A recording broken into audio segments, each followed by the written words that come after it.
প্রথমে আপনার নামটা একটু বলেন প্লিজ। সামিয়া। সামিয়া, ওকে। সামিয়া বয়স? আমার বয়স 24। 24 রাইট নাও। কোথায় জন্মগ্রহণ করেছেন, মানে জন্ম জেলা? পড়াশোনা করছেন নিশ্চয়ই? কিসে পড়ছেন? আমি কম্পিউটার সায়েন্সে পড়ছি। আচ্ছা, কম্পিউটার সায়েন্সে পড়ছেন। কোন ইউনিভার্সিটিতে? একটা প্রাইভেট ইউনিভার্সিটি। প্রাইভেট ইউনিভার্সিটিতে, ফাইন। সো আপনি এই অনুষ্ঠানটা শুনেই মূলত আপনি ইন্সপায়ার হন এখানে বলার জন্য, এবং অনেকদিন ধরেই শোনেন, যেটা আপনার সঙ্গে আমার আমি অফিসের কথা। একদম ইন্টার ফার্স্ট ইয়ার থেকে আপনাকে শুনি। ওকে, ইন্টার ফার্স্ট ইয়ার থেকে। ঠিক আছে, চলুন শুরু করা যাক। মানে আপনি তো জানেনই আসলে এখানে কিভাবে বলে। আচ্ছা, যাই হোক, একটু ছোটবেলা থেকে একটু টানি। সেটা হচ্ছে প্রথম থেকে আমি আসলে একটু লক্ষ্মী টাইপের ছিলাম, খেলাধুলা কম করতাম এরকম। তো আমার বাবা আমাকে অনেক আদর করতো, অনেক, মানে সবকিছুতে প্রায়োরিটি দিত। আমি ছোটবেলা থেকে একদম ক্লাস 10 পর্যন্ত আমার রোল ফার্স্ট পজিশনে ছিল। আমার মা হচ্ছে কি আমাকে পড়াতো, সবকিছুই পড়াতো, ড্রয়িং, নাচ, গান, এটা সেটা, ইভেন অভিনয় করা শিখাইতো। কিন্তু আর আমার বাবা হচ্ছে কি আমাকে ইংলিশ পড়াতো এরকম।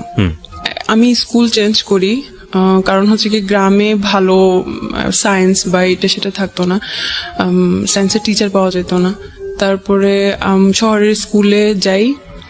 তো ওখান আমি বাড়ি থেকে তারপরে 3-4 কিলোমিটার দূরে হচ্ছে গিয়ে শহরের স্কুলে একা একা যাইতাম।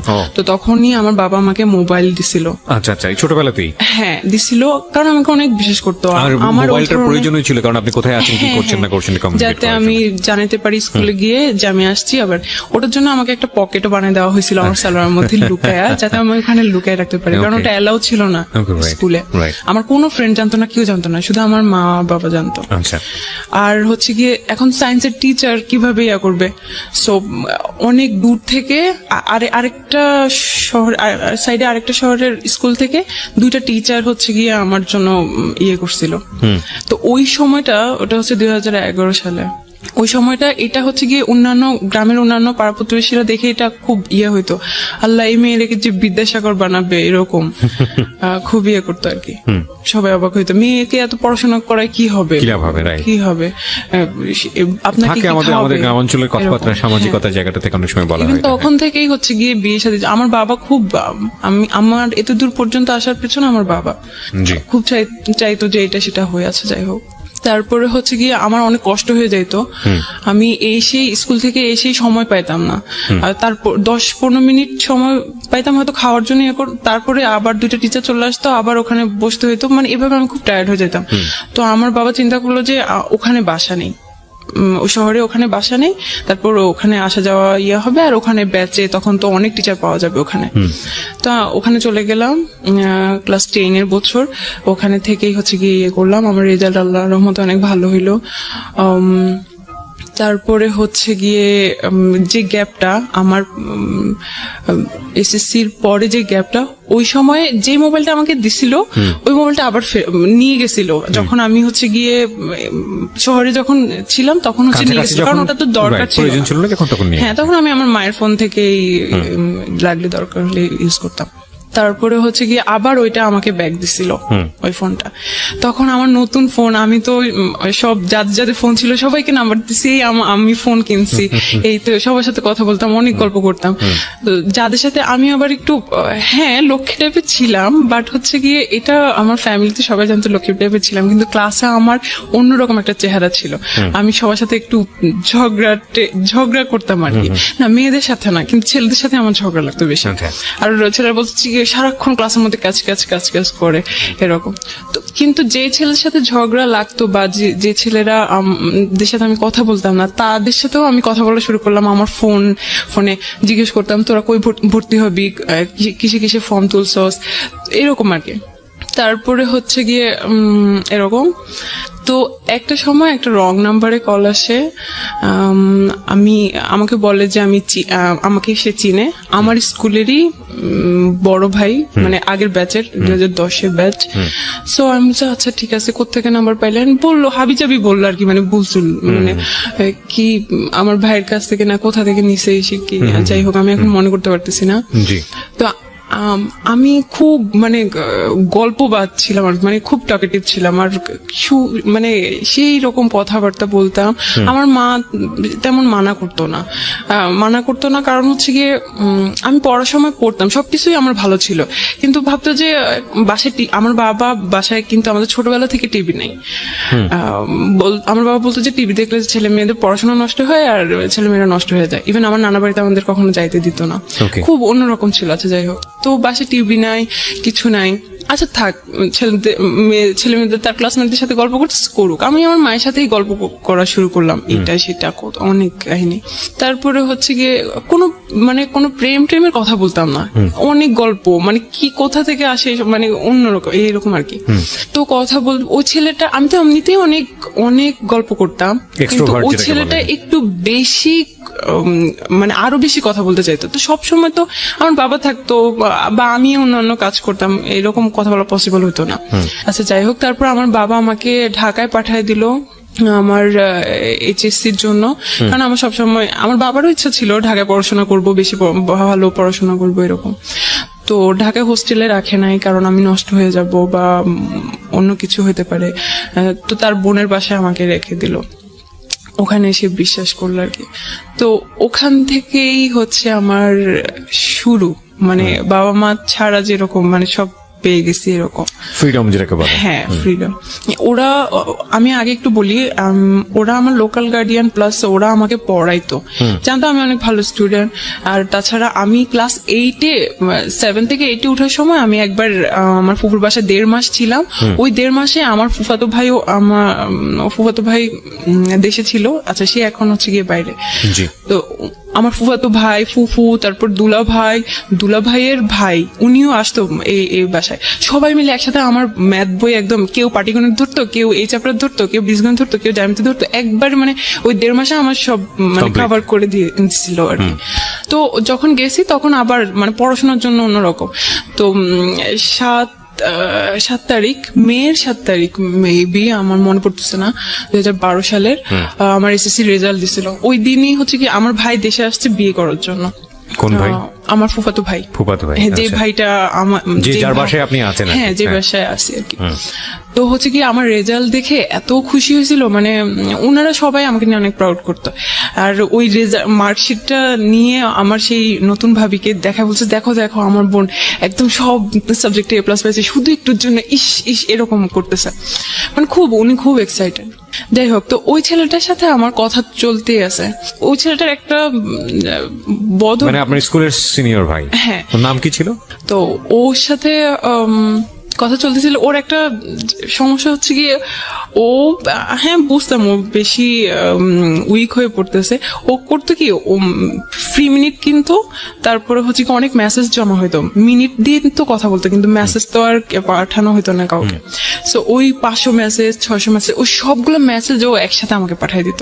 তো এটা আমার জন্য আমার খুব বিরক্ত লাগতো যে ও এইরকম করতেছে কিসের জন্য। কারণ হয়তো কি আমার কাজিন ছিল, ও, কারণ ওর ফোন ছিল না, আমার ফোন ছিল। তো হচ্ছে গিয়ে কারো ফোন, মানে আমার ফোন ও ধরতে চাইতো, দেখতে চাইতো যে হ্যাঁ কি আছে বা একটা অন্যরকম সিকিউরিটি একটা ব্যাপার থাকে। হ্যাঁ, তো আমি হচ্ছে গিয়ে মানে সিকিউর ফিল করতাম না ও যদি দেখে ফেলে এরকম। তারপরে হচ্ছে গিয়ে আমি ওকে মানা করতাম যে এইগুলো কি ধরনের সমস্যা, এই সেই। তারপরে ওই দিন রাত্রে, ওই যেই দিন বিয়ে ছিল, আচ্ছা সেদিন হচ্ছে গিয়ে বর বউ হচ্ছে গিয়ে যখন যায় না, মানে যে ঘরটা সাজানো থাকে ওই ঘরে যায় ছবি তোলার জন্য, তাদের পার্সোনাল ছবি তোলার জন্য বা রোমান্টিক ছবি তোলার জন্য। তো আমার ভাই আর ভাইয়ের বউকে হচ্ছে গিয়ে ওই রুমে পাঠানো হলো। তো আমরা কয়েকজন যাইতে চাইছিলাম আর কি ওই রুমে। তো একটা ছেলে ক্যামেরা গলায় ঝুলানো, সে বলতেছে না এদিকে যাওয়া যাবে না, এদিকে যাওয়া যাবে না। আমার না, আমি কিছুই বলি নাই, কারণ ওই বিয়ে নিয়ে আমি খুব এক্সাইটেড ছিলাম। আমি ফার্স্ট ওই বিয়েতে শাড়ি টাড়ি পরিয়ে আমি, কারণ অন্য কোনো বিয়েতে আমাকে যাইতে দেওয়া হয় না, এটাই হচ্ছে গিয়ে প্রথম। তা আমি তাকে কিছুই বলি নাই, আমি জাস্ট মনে মনে বলতেছিলাম, ভাব কি ক্যামেরাম্যান হয়ে তার মনে হয় আত্মীয় হচ্ছে আমার, আমি যেখানে খুশি সেখানে যাব, সমস্যা কোথায়? তো আমি তাকে ভাবলাম যে সে ক্যামেরাম্যান।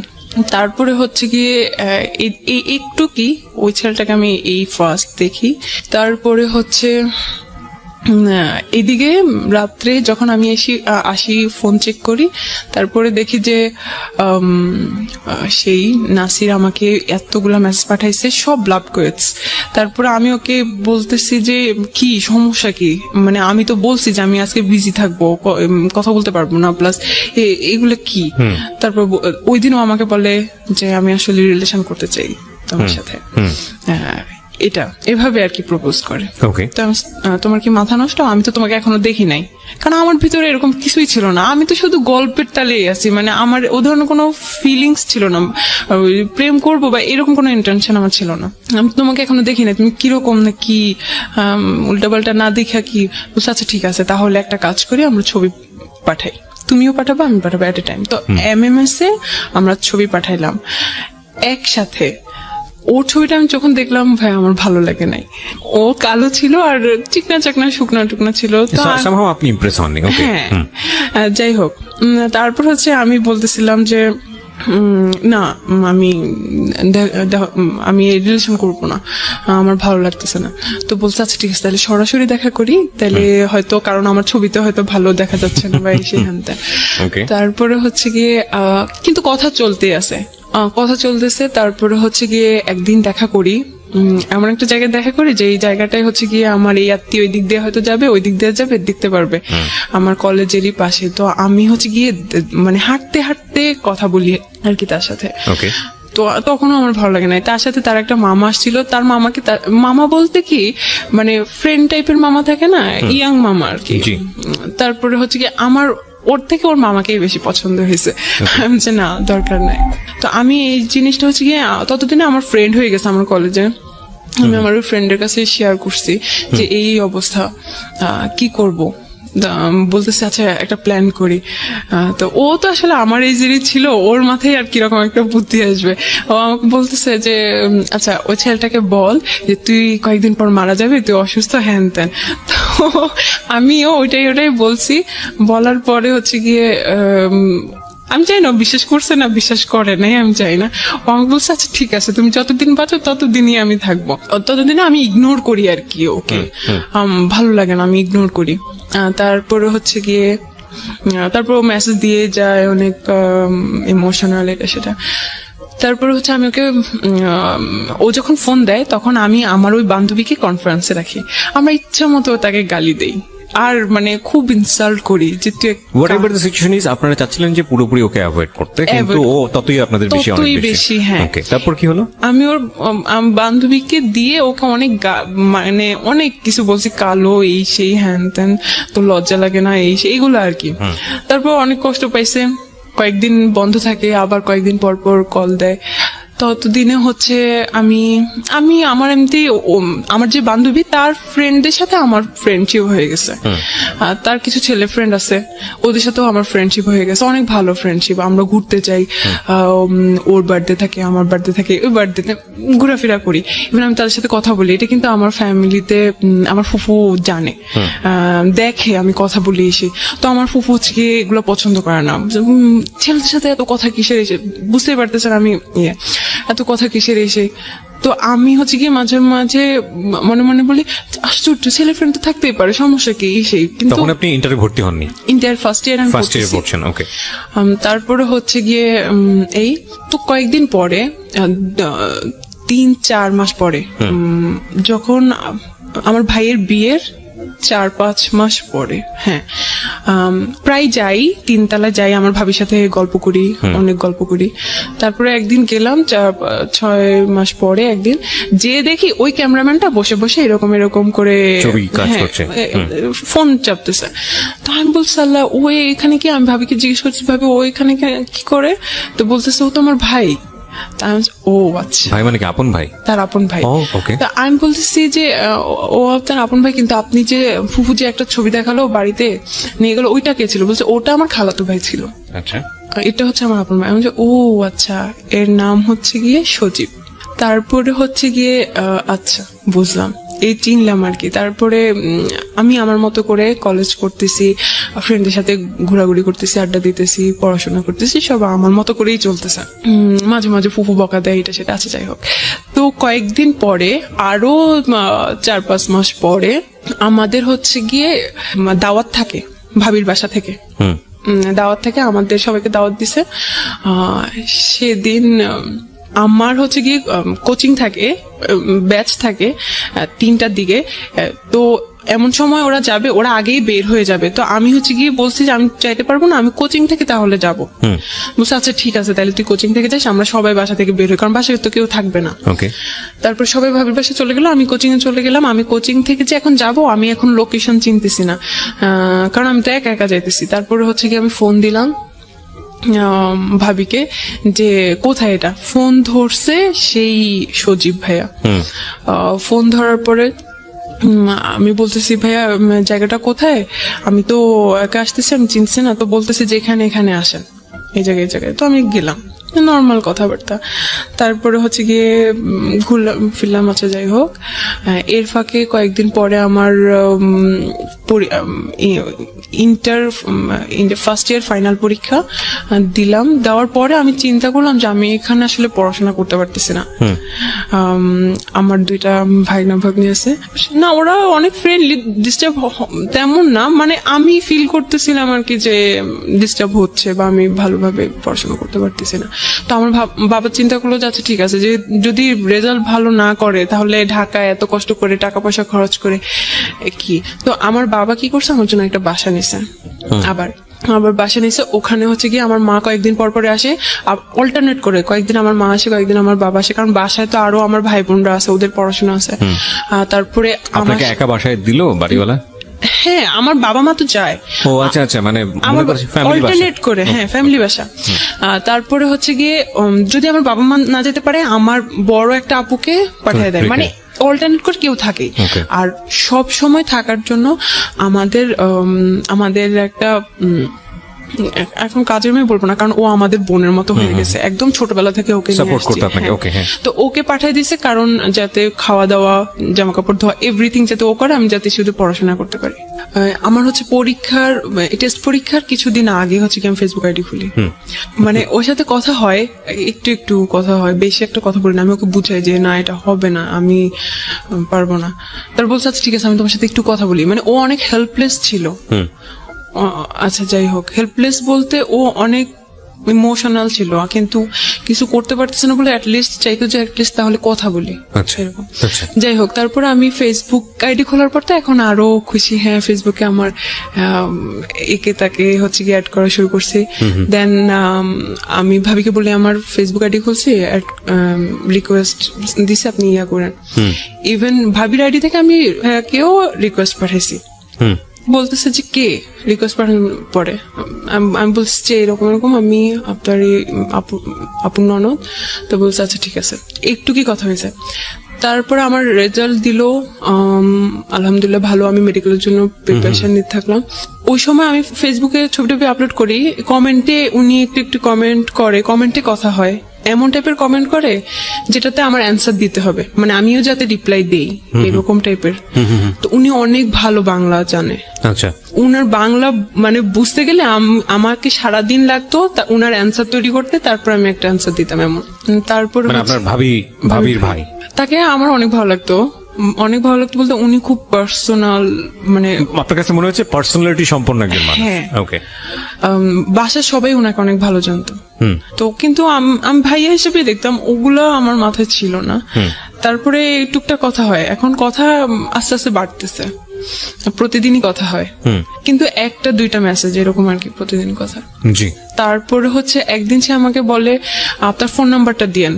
আমি যে হ্যাঁ, আপনি তো ভাবির কাছ থেকে আমার ফোন নাম্বার নিতে পারেন। বলছে আসলে এটা খুব ডিসঅনেস্টি হয়ে যায়, আপনি নিজেরটা নিজেই দেন।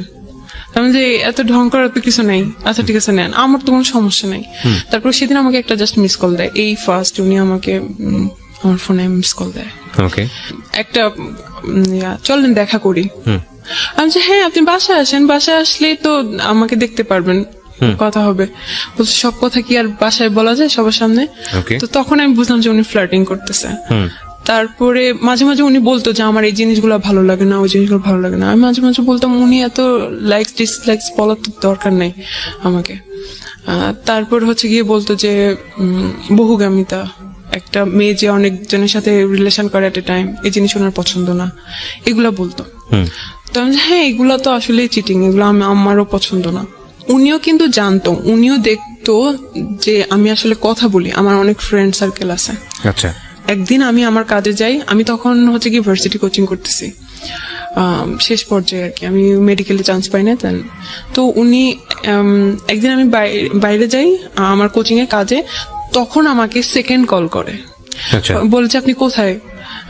আমাকে বেআইন বলে ডাকতো, বেআইন আপনি কই, এরকম। তা আমি বলতেছি যে এই তো আমি কাজে আসছি এখানে। বলছে আল্লাহ আপনি ওখানে দাঁড়ান, আমিও আসতেছি, দেখা করি চলেন। আচ্ছা। আমি বলছি না না দরকার নেই প্লিজ, কেউ দেখে ফেলবে, সমস্যা, বাইরে দেখা করা ঠিক না, আপনি বাসায় আসেন। বলছে না সমস্যা না, আপনি থাকেন, কেউ দেখবে না। ওই দিন শুক্রবার ছিল। আচ্ছা। দেন হচ্ছে কি উনি আসে, আমি বলছি আচ্ছা ঠিক আছে আপনি একটু ওয়েট করেন, আমি একটু কাছে নিই। বলছে আচ্ছা ঠিক আছে আপনি সময় নেন। আসলে কিন্তু উনি ওখানে ছিল না, উনি একটু দূরে ছিল, ওখান থেকে আসতেছে, কিন্তু বললো যে ওখানেই আছে। তারপরে হচ্ছে গিয়ে দেখা হইলো, তো বলতেছে যে কই যাই বলেন, এখানে তো রিস্কি, এখানে তো কথা বলা যাবে না, চলেন বসি কোথাও কথা বলি। তাই আমি বলছি, কোথায় যাবেন? কাছে দাঁড়ে কোথাও, প্লিজ, দূরে না। তো উনি বল চলেন কলাবাগান যাই। এই ফার্স্ট আমি কলাবাগানের নাম শুনি। ওকে, ঢাকার কলাবাগানের নাম শুনি, কলাবাগানের নাম শুনি। আচ্ছা। হ্যাঁ। তারপরে উনি হচ্ছে গিয়ে একটা বাস নেয়। আমি বলছি, বাসে কেন যেতে হবে এত দূরে? তাইলে তা আমি ভাবছি যে আচ্ছা ঠিক আছে কাছে কোথাও, এরকম। তারপর আচ্ছা ঠিক আছে, এখন বাস যাইতেই আছে আসতেছে না। তারপর আমি বলতেছি যে কি ব্যাপার এত দূরে কেন? বলছে আরে সমস্যা নেই, চলে আসবে, এখন জ্যাম তো রাস্তায়, হ্যান ত্যান এসে এগুলো বলতেছে। শুক্রবারে কিন্তু কোনো জ্যাম ট্যাম ছিল না, বা উনি মানে উল্টাপাল্টা বুঝাইতেছে আর কি। তো উনি এর আগে আমাকে বলছিল যে বেআইন একটা গার্লফ্রেন্ড জোগাড় করে দিয়েন, এই সেই হ্যান ত্যান। তো আমি বলতেছি আমার একটা ফ্রেন্ড আছে, প্রেম করবেন, একটা নাম ওকে আমি বললাম, ছবি দিলাম কি ওর সাথে আমার ছবি আমি ফেসবুকে অলরেডি আপলোড করছিলাম। মানে এটা তো আলটিমেটলি আপনার ফ্রেন্ড আপনাকে বলে না যে সে কারোর সঙ্গে লাভ করবে, আপনি এমনিতেই এটা বলেছেন। আমি ওকে বলতেছি করবেন নাকি, তা আমি ওকে বলবো এরকম। তো বলতেছে যে আমি ওকে বলছি যে আমার এরকম একটা বেআই আছে, এরকম বলছে, ওরে দিস আমাকে, মানে দেখি কথা বলি, আগে ফেসবুক আইডি দিস, আমাকে বলিস রিকোয়েস্ট পাঠাতে। এখন তার ইগোতে প্রবলেম, কেন আমি রিকোয়েস্ট পাঠাবো? তাকে বললেন আমার কথা, সে জানি আমাকে রিকোয়েস্ট পাঠাবো। আমি এটা কোনো কথা? আপনি প্রেম করবেন, আপনি নিজে থেকে যাই করেন, আমি এত কিছু করতে পারবো না। ওকে, তারপর এটা কি আপনার ফ্রেন্ডকে বলা ছিল নাকি জাস্ট আপনারা নিজেরাই কথোপকথন না করছেন? না, আমি আমার ফ্রেন্ডকেও বলছি যে আমার একটা বেআই আছে, এরকম সে এরকম, তোমার ব্যাপারে ইন্টারেস্টেড। হ্যাঁ তোকে পছন্দ করে, প্রেম করবি? তো বলছে ওকে আমাকে মেসেজ পাঠাতে বললো। তারপর আমি বলছি যে প্লিজ আপনি হাই পাঠান, তাইলে কথা, বা রিকোয়েস্ট পাঠান। তো সে মনে হয় রিকোয়েস্ট পাঠাইছে কিনা আমি আসলে ভুলে গেছি, রিকোয়েস্ট পাঠাইছে মনে হয়, ও মনে হয় অ্যাকসেপ্ট করে নাই, বা মেসেজের আসে, বা এরকম কিছু একটা, যাই হোক। ওকে।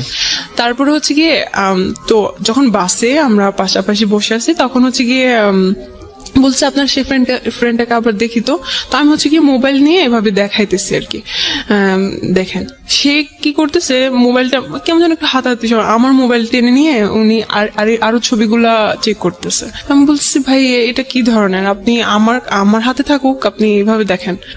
তারপরে আরো ছবি যে চেক করতেছে, ওখানে আমি সহ যে ছবিগুলা, ওগুলাকে ভালো করে জুম করে করে আমার ছবিগুলো দেখতেছে। হ্যাঁ এই মেয়েটাও ভালো।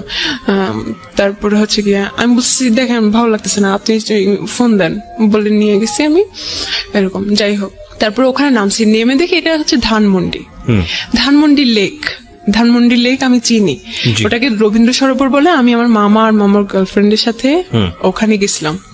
তারপরে হচ্ছে গিয়ে আপনি আমাকে ধানমন্ডি লেকে নিয়ে গেছেন, বলছে আপনি জানেন না এটাকে কলাবাগান বলে। এসে বলছি না আপনি তো আমাকে বলেন নাই।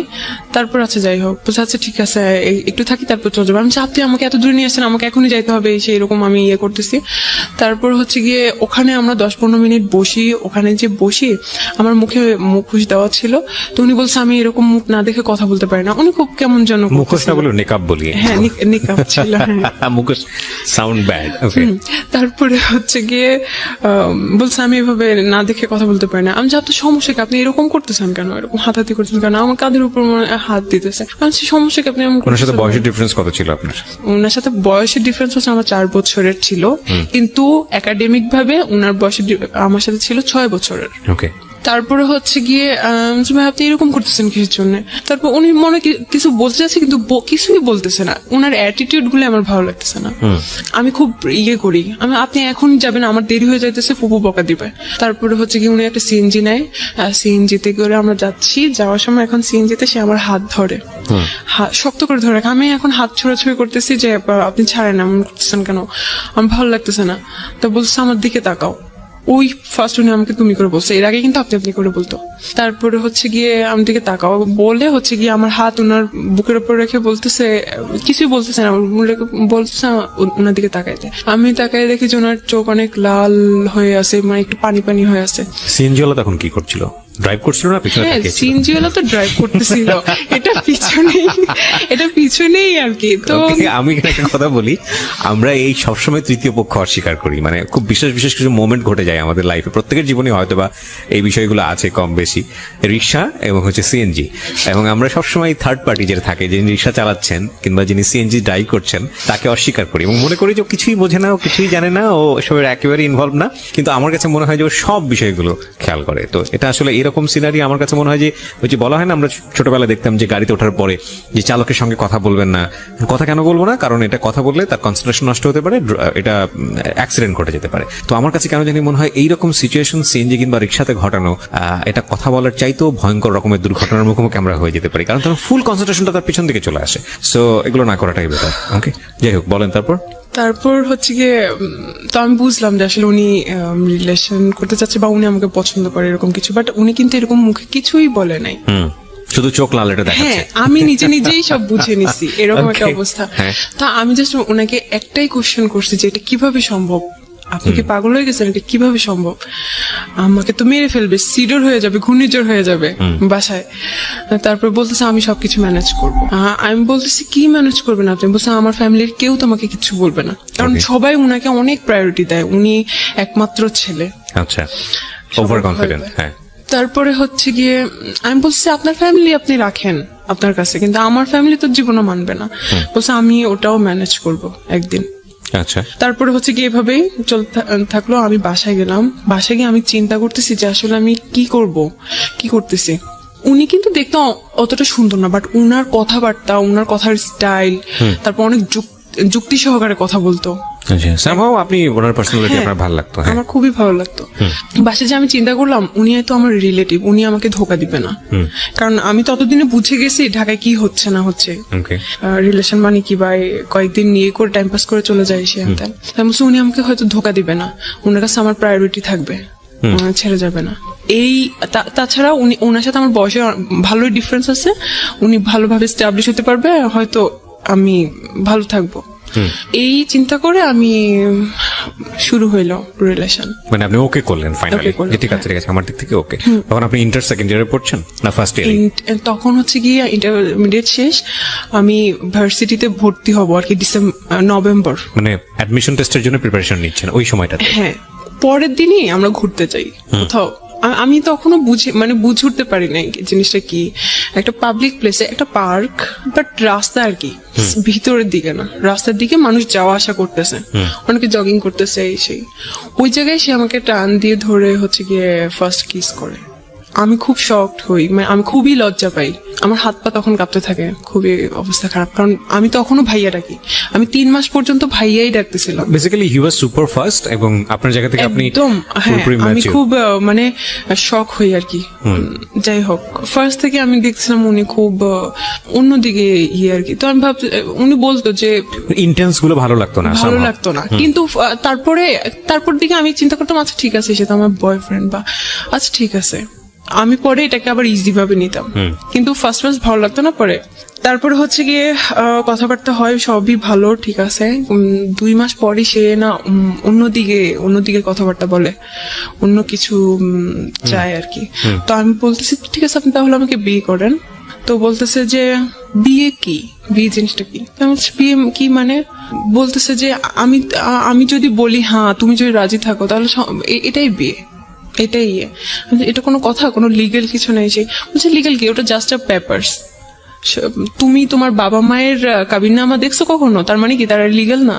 এরকম তুমি তোমার দাদা দাদির ম্যারেজ সার্টিফিকেট দেখছো, তার মানে ওরা লিগেল না, এরকম উদ্ভট লজিক দিত। তো মাঝে মাঝে আমি খুব বলতাম এগুলো উল্টাপাল্টা লজিক দিতেছেন কিসের জন্য, মাঝে মাঝে ইয়ে করতাম, মাঝে মাঝে ও আমাকে এমন ভাবে বুঝাই দিত যে ওটাই সঠিক, আমি ওটাই বুঝতাম। তারপরে আচ্ছা ঠিক আছে হইলো কিছু একটা, তারপরে হচ্ছে গিয়ে আমি তখন থেকে ভাবতাম ওকে সে আমার হাজবেন্ড। মানে ওর প্রস্তাবে আপনি আলটিমেটলি সামহাউ আমাকে ওভাবেই তৈরি করে নিছে, ওভাবেই আমার মাথার মধ্যে দিছে তুমি আমার ওয়াইফ, আমি তোমার ইয়ে, এটাই হচ্ছে গিয়ে বিয়ে। ওকে, সো আপনি এটা এগ্রি করেছেন? হ্যাঁ, কারণ আমাকে এমন ভাবলো, আমি যখন জিজ্ঞেস করতাম এইটা তাহলে কি ওইটা তাহলে কি, ও ওভাবেই বুঝাই দিত সুন্দর করে। ওকে, একটা 3-4 মাস পরে হচ্ছে গিয়ে ও এগুলা আমার ফ্রেন্ড সার্কেল এগুলা নিয়ে ইয়া করতো। আমি হচ্ছে গিয়ে আমি খুব গল্প পাচ্ছিলাম বলতাম না, আমি হচ্ছে গিয়ে ও খুব কম সময় দিত আমাকে, যদি দিনে 1 মিনিট কথা হইতো আমি ভাবতাম যে অনেক কথা হয়ে গেছে এরকম। বাট ডাকার সময় যখন দেখা করতাম, ডাকার সময় ওই পর্যন্তই, ওগুলা ঠিক আছে, তেমন কোনো কথাবার্তা নাই, শুধু ওই জন্যই ডাকতো আর কোনো কথাবার্তা নাই। ওকে, বলতো আমি বিজি, আমি অফিসে এসে হ্যানতেন। অফিস করতো, হ্যাঁ আমি বিজি এসে হ্যানতেন, আমি পারি না, বসটা থাকে সামনে, কলিগরা থাকে, কথা বলতে পারি না। তার 1 মিনিটও দিনে ইয়ে হইতো না। আমি বলতাম সিগারেট খাওয়ার টাইম তো অ্যাটলিস্ট আমার সাথে কথা বলতে পারেন, আমি আপনি করে বলতাম, কখনোই তুমি করে বলি না, অনেক অনেক সম্মান করতাম। যা বলতো তাই বিশ্বাস করতাম যে ওটাই রাইট বলতে। আর মাওলানা তারপরে হুজুর এদের বিরুদ্ধে অনেক কথা বলতে, ওদের এইসব জিনিস আমার ভালো লাগে না। এরা এখন নতুন নতুন এইসব রুলস তৈরি করে, ধর্ম ব্যবসা করে, এই সেই এগুলা। তা আমি বলতাম ও আচ্ছা হ্যাঁ ঠিক আছে, এমন ভাবে বুঝাই দিত, আচ্ছা আমি ওভাবে ইয়ে করতাম। তো আমি একদিন ওকে ইয়ে করতেছি যে আমার একটা ফ্রেন্ড অস্ট্রেলিয়ায় গেছে স্টুডেন্ট ভিসায়, ও অনেকদিন পর আমাকে ইয়ে করছে, নক করছে, আমি কথা বলতেছিলাম ওর সাথে, তখন থেকে রিয়াকশন শুরু। তো বলতেছে যে একটা ভদ্র ঘরের মেয়ে কি এরকম করে কথা বলে, তুমি তো একটা এরকম খারাপ, এই সেই। হোয়াটসঅ্যাপ বন্ধ, হোয়াটসঅ্যাপ চালাইতাম, হোয়াটসঅ্যাপ বন্ধ। মানে তখন আপনার উপরে কর্তৃত্ব খাটানো শুরু করলো? আল্লাহ, এটা তো হচ্ছে গিয়ে 1 মাস পর থেকেই, 1 মাস পর থেকে। তো আমি ভাবতাম যে এটা হচ্ছে, কারণ হাজবেন্ড তো হাজবেন্ড টাইপ, কারণ মানে আমি ভাবতাম যে হ্যাঁ ঠিক আছে, এটাই মনে হয় অনেক কেয়ার করে, অনেক লাভ করে। আমি ওটাকে খুব ইজি ভাবে দেখতাম। তারপরে হচ্ছে গিয়ে একদিনে যাওয়ার আগে আমি একটু একটা কথা বলি, সেটা হচ্ছে যে এটা বোধহয় বাই ন্যাচারালি সত্য। অ্যারিস্টোফেনাস নামে খুব বড় একজন ফিলোসফার ছিলেন, আমি যদি ভুল না করে থাকি নামটা, তার একটা লেখাতে পড়েছিলাম যে বেসিক্যালি গার্লস যে কোয়ালিটি, সেই কোয়ালিটিতে কিছু কিছু জিনিস গার্লসদের মধ্যে সেম, মানে মেয়েদের মধ্যে এই জিনিসটা সেম, মোরাললেস। সেটা হচ্ছে দে আর ভেরি মাচ ইমোশনাল, এবং আবেগ দিয়ে তাদের পুরো দুনিয়াটা নিয়ে নেওয়া যায়। হ্যাঁ, আপনি যদি মানে আমি এখানে অনেক মেয়েরাই শুনছেন, সে কারণে হয়তো বা শুনে সতর্ক হবেন। সেটা হচ্ছে একটা ছেলেকে বোঝার জন্য বা একটা মানুষকে জীবনে পারফেক্টলি নেয়ার জন্য অনেকগুলো বিষয় যাচ করতে হয়। তার আগে জীবনের শ্রেষ্ঠ সম্পদটা, যেটা আমাদের রিলিজিয়নে নিষেধ করা হয়েছে, যেটা আমাদের আইনত যায় না, সামাজিকতার জায়গা থেকেও অসামাজিক মনে করা হয়, এই বিষয়গুলো লেনদেনের জায়গাটায় না যাওয়াটাই উত্তম। কেন বলছি যে ছেলেরা, এটা অনেক ছেলেরা আছে খুব ভালো করে এটা জানে যে একটা মেয়েকে পাওয়ার সর্বোচ্চ জায়গাটা হচ্ছে তাকে ইমোশনালি ট্রাই করা, এবং একটা মানুষকে যখন ইমোশনালি উইক করে ফেলা হয় তখন তার সবকিছুই পাওয়া যায়। এবং সেক্ষেত্রে ইমোশনালি তাকে ওই হাজবেন্ড বানানো, ইমোশনালি তাকে লাভ করা, এবং তারপরে তার যেটা হাসিল করা, এবং হাসিল করে সেখান থেকে সরে পড়া, এবং এগুলো আসলে আমাদের সমাজে অহরহ হচ্ছে। আর এই স্টোরিটা আসলে কোথায় গিয়ে দাঁড়িয়েছে সেটাও আমরা দেখাবো আপনাদেরকে। আমি আরেকটু বলতে চাই, তবে সেই বলার জায়গাটা ওনার বলার পর। হ্যাঁ, ও সবসময় বুঝে তো, ও অনেক রেসপন্সিবল হাজবেন্ড, অনেক মানে সবকিছুতে আমাকে গাইড করে। আমিও খুব হ্যাপি ও আমাকে গাইড করে। আপনি তাকে মানে হাজবেন্ড বলছেন, মানে আপনি মন থেকে তাকে হাজবেন্ড হিসেবে এই করে নিয়েছেন? আমি তো জানি ওটাই বিয়ে। আপনি জানেন ওটাই বিয়ে? হ্যাঁ, আমাকে তো ওভাবেই বুঝাইছে। তো আপনি ছোটবেলা থেকে দেখে আসেননি বিয়ে মানে কি? আমি দেখে আসছি, কিন্তু ও তো আমাকে পুরা সব ইয়ে করে দিছে। এখানে একটা বিষয় খেয়াল রাখবেন, যারা এই ভিডিওটা ইউটিউবে দেখবেন এবং একই সাথে যারা রেডিওতে শুনছেন, আমি খুব বিরক্ত বোধ করি একটা জায়গাটাতে, সেটা হলো আমরা সবসময় যিনি গল্পটা বলেন তাকে জাজ করি। আরে ভাই, সে আমাদের সমাজের বিচ্ছিন্ন ঘটনা না, যাকে এখানে নিয়ে আসা হচ্ছে সে বিচ্ছিন্ন ঘটনা না, তার মতো ভুল অনেকেই করেন। তার ভুলটা শুনে তাকে শুনে যাতে করে আপনি কোনো ভুল না করেন, আপনার চারপাশে যাতে কোনো ভুল না হয় সেটার দিকে খেয়াল করেন। তাকে গালমন্দ করা, আপনি আপনার জায়গা থেকে অসম্ভব রকমের সাধু একজন পুরুষ নিজেকে ভেবে বা মহিলা নিজেকে ভেবে অন্য একজনকে গালমন্দ করা, এটা কিন্তু আসলে আমাদের অনুষ্ঠানের উদ্দেশ্য না। এটা শুধু আমাদের ইউটিউবে হয় না বা অন্য ফেসবুকে, সব জায়গাতে আমি দেখি যে কোনো একটা কিছু ঘটে গেলেই সঙ্গে সঙ্গে তাকে ডিরেক্টলি গালিগালাজ করা। আরে ভাই, তার ঘটনা থেকে আমি কি শিখলাম, তাই না? এটা হচ্ছে মূল বিষয়। আর ওর বয়সটা খেয়াল করবেন, ও তখন 17-18 বছর বয়সে পড়ে এবং ইমোশনালি ওর একেবারে ইমোশনালি জীবনের সবচাইতে এক্সট্রিম মোমেন্ট। আরেকটা যেটা, সেটা হচ্ছে ওর জীবনের প্রথম লাভ, এবং মানুষ প্রেমে পড়ে কত কি করে সেটা আসলে নতুন করে বলার কিছু নাই। তবে আজকের এটা একদমই ডিফারেন্ট একটা স্টোরি। তো আমি এরকম একটা জানি, ধর্মীয় জ্ঞান যে আমার খুব ভালো আছে তা না, আমি মোটামুটি পড়েছি, আমারও খুব কনজারভেটিভ একটা পরিবারেই বড় হওয়া। আমি যতটুকু জানি যে এরকম একটা হাদিস আছে যে মেয়েদের দিক থেকে বিষয়টা এরকম যে ওই বিয়েই না যদি মেয়ের বাবা সেটাতে রাজি না থাকে এবং মেয়ের বাবা যদি বিয়েটা না দেয়, ওটা কোনো বিয়ে না। রাসূলুল্লাহ সাল্লাল্লাহু আলাইহি ওয়াসাল্লামের একটা হাদিস, আমি যতদূর জানি, আমার জানার মধ্যে ভুলও হতে পারে। আমি এরকম 2টা হাদিস জানি। হ্যাঁ, তো এটাকে আপনি পরে জেনেছেন না আগে জেনেছেন? আমি পরে জেনেছেন।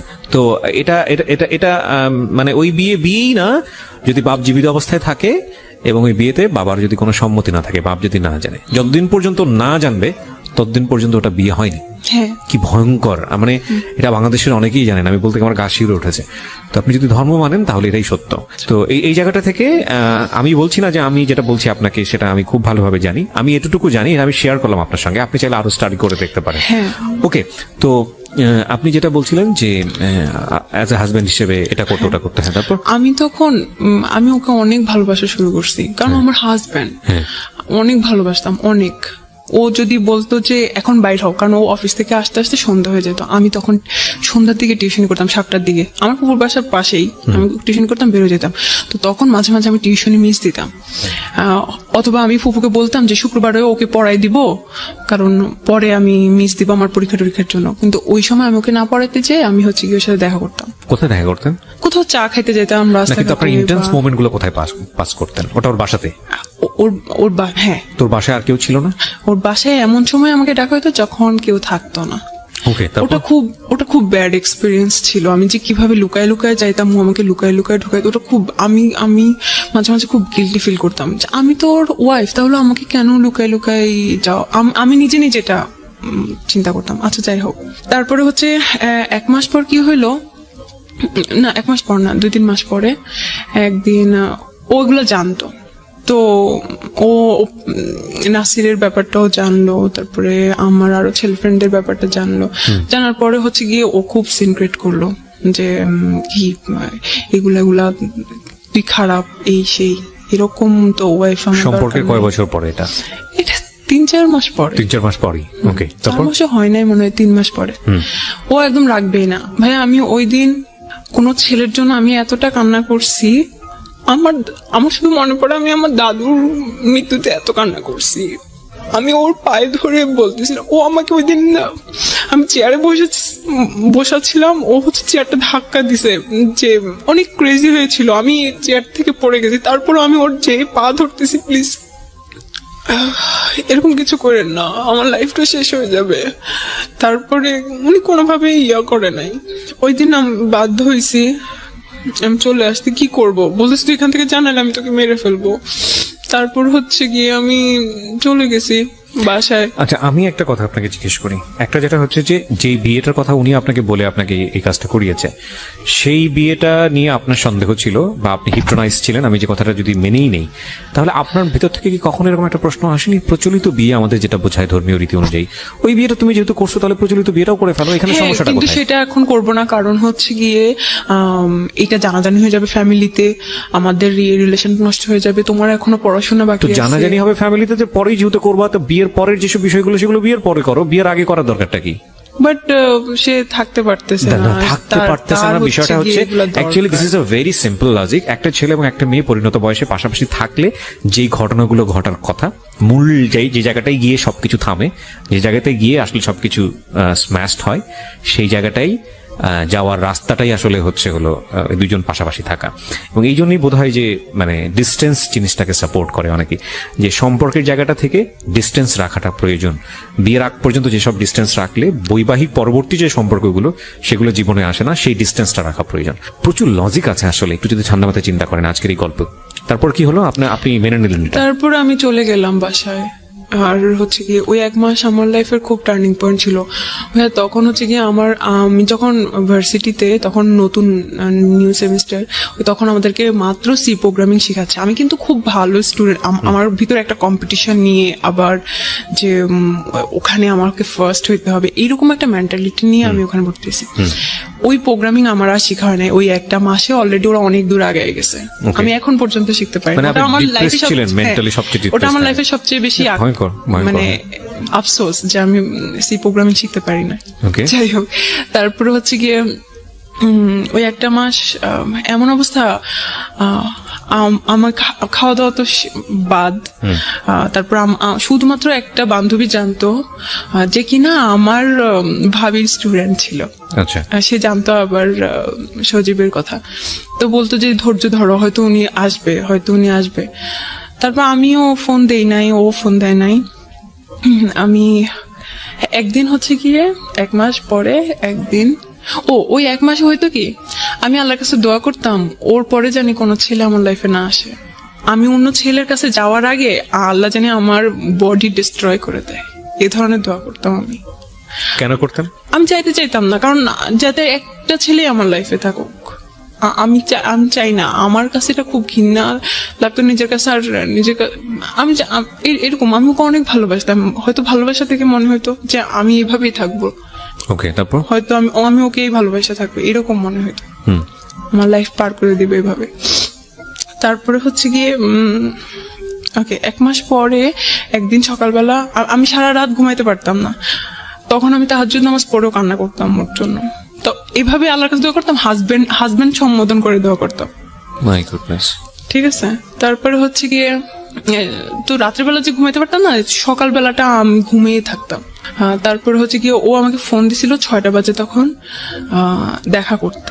আল্লাহ আসলে একটা কথা বলি, আল্লাহ ক্ষমাশীল, এবং আল্লাহ আমাদেরকে ক্ষমা করেন, পাহাড় পরিমাণ গুনাহ করেও ক্ষমা করেন।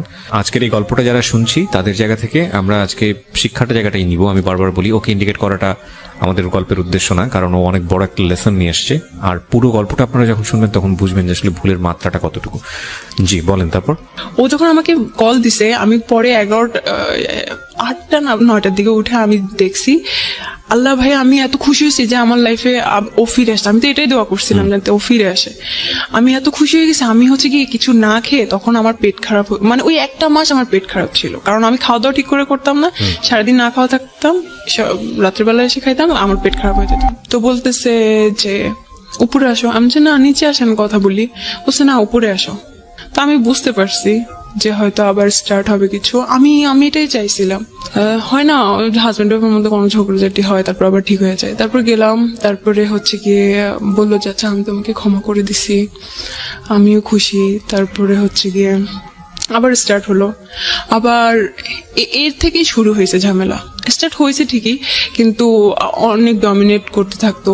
আমি কিছু ঘটনা বলি, এখানে কিছু ঘটনা বলি, তারপরে এটা শেষ করে দেব। সেটা হচ্ছে কি আমি ইংলিশে কোর্স করতাম রাইটিং এর, তো ওখানে হচ্ছে গিয়ে ওদের মধ্যে আমি খুব ভালো পারতাম। তো পরের দিন রেজাল্ট দিল, কিন্তু আমি ওই দিন যাই নাই। ওই দিন রেজাল্ট যেদিন দিছে ওই দিন হচ্ছে গিয়ে আরেকটা আঙ্কেল ওখানে ইংলিশ শিখতো, তো উনি বলতেছে যে আজকে আমি সবাইকে ট্রিট দিব, কালকে আমি সবাইকে ট্রিট দিব, আইসেন। তো আমি পরের দিনই গেছি, বলছে আপনি তো একটা জিনিস মিস করছেন, গতদিন ছিলেন না, আজকে কিন্তু এই আঙ্কেলটা ট্রিট দিবে, তো আইসেন। ওটা পিঙ্ক সিটিতে। তারপরে হচ্ছে গিয়ে আমি ওকে ফোন দিলাম, আমি আচ্ছা স্যার আমি তো হচ্ছে গিয়ে বাসা বলে আসি না, আমি একটু বাসা বলি। তো আমি আমার ফুপুকেও জানালাম, বলি আচ্ছা ঠিক আছে যাও খেটে আসো। তারপরে ওকেও ফোন দিলাম, যে এরকম এরকম। বলছে আচ্ছা ঠিক আছে, আমি কিন্তু তোমাকে ফোন দিতে পারি, যখনই বলবো তখনই কিন্তু চলে আসতে হবে। তো আমি বলছি আচ্ছা ঠিক আছে, কখন, কারণ ওরা তো 2টার দিকে ম্যাক্সিমাম টাইমে হচ্ছে 2টায় লাঞ্চ থাকে, ওই দিন শুক্রবার জুমা নামাজের পরে 2টার পরে হয়তো লাঞ্চ থাকবে, তো আস্তে আস্তে একটু দেরি হতে পারে। বলছে না কিন্তু বেশি দেরি করা যাবে না, তাড়াতাড়ি করে চলে এসো, আমি কিন্তু তোমার জন্য অপেক্ষা করবো। আচ্ছা ঠিক আছে, তো আমি গেলাম, ওই কিন্তু পারমিশন দিল, গেলাম। এখন ভাইয়া ওখানে আনফরচুনেটলি একটা বার্থডে পার্টি ছিল, তো ওটার জন্য সিটগুলো খালি ছিল না, তো আমাদের একটু দেরি হয়ে গেছে। আচ্ছা যাক, যাই হোক, ও খাওয়া পাতে মাত্র শুরু করছি, ওখানে আমার টিচাররা আরো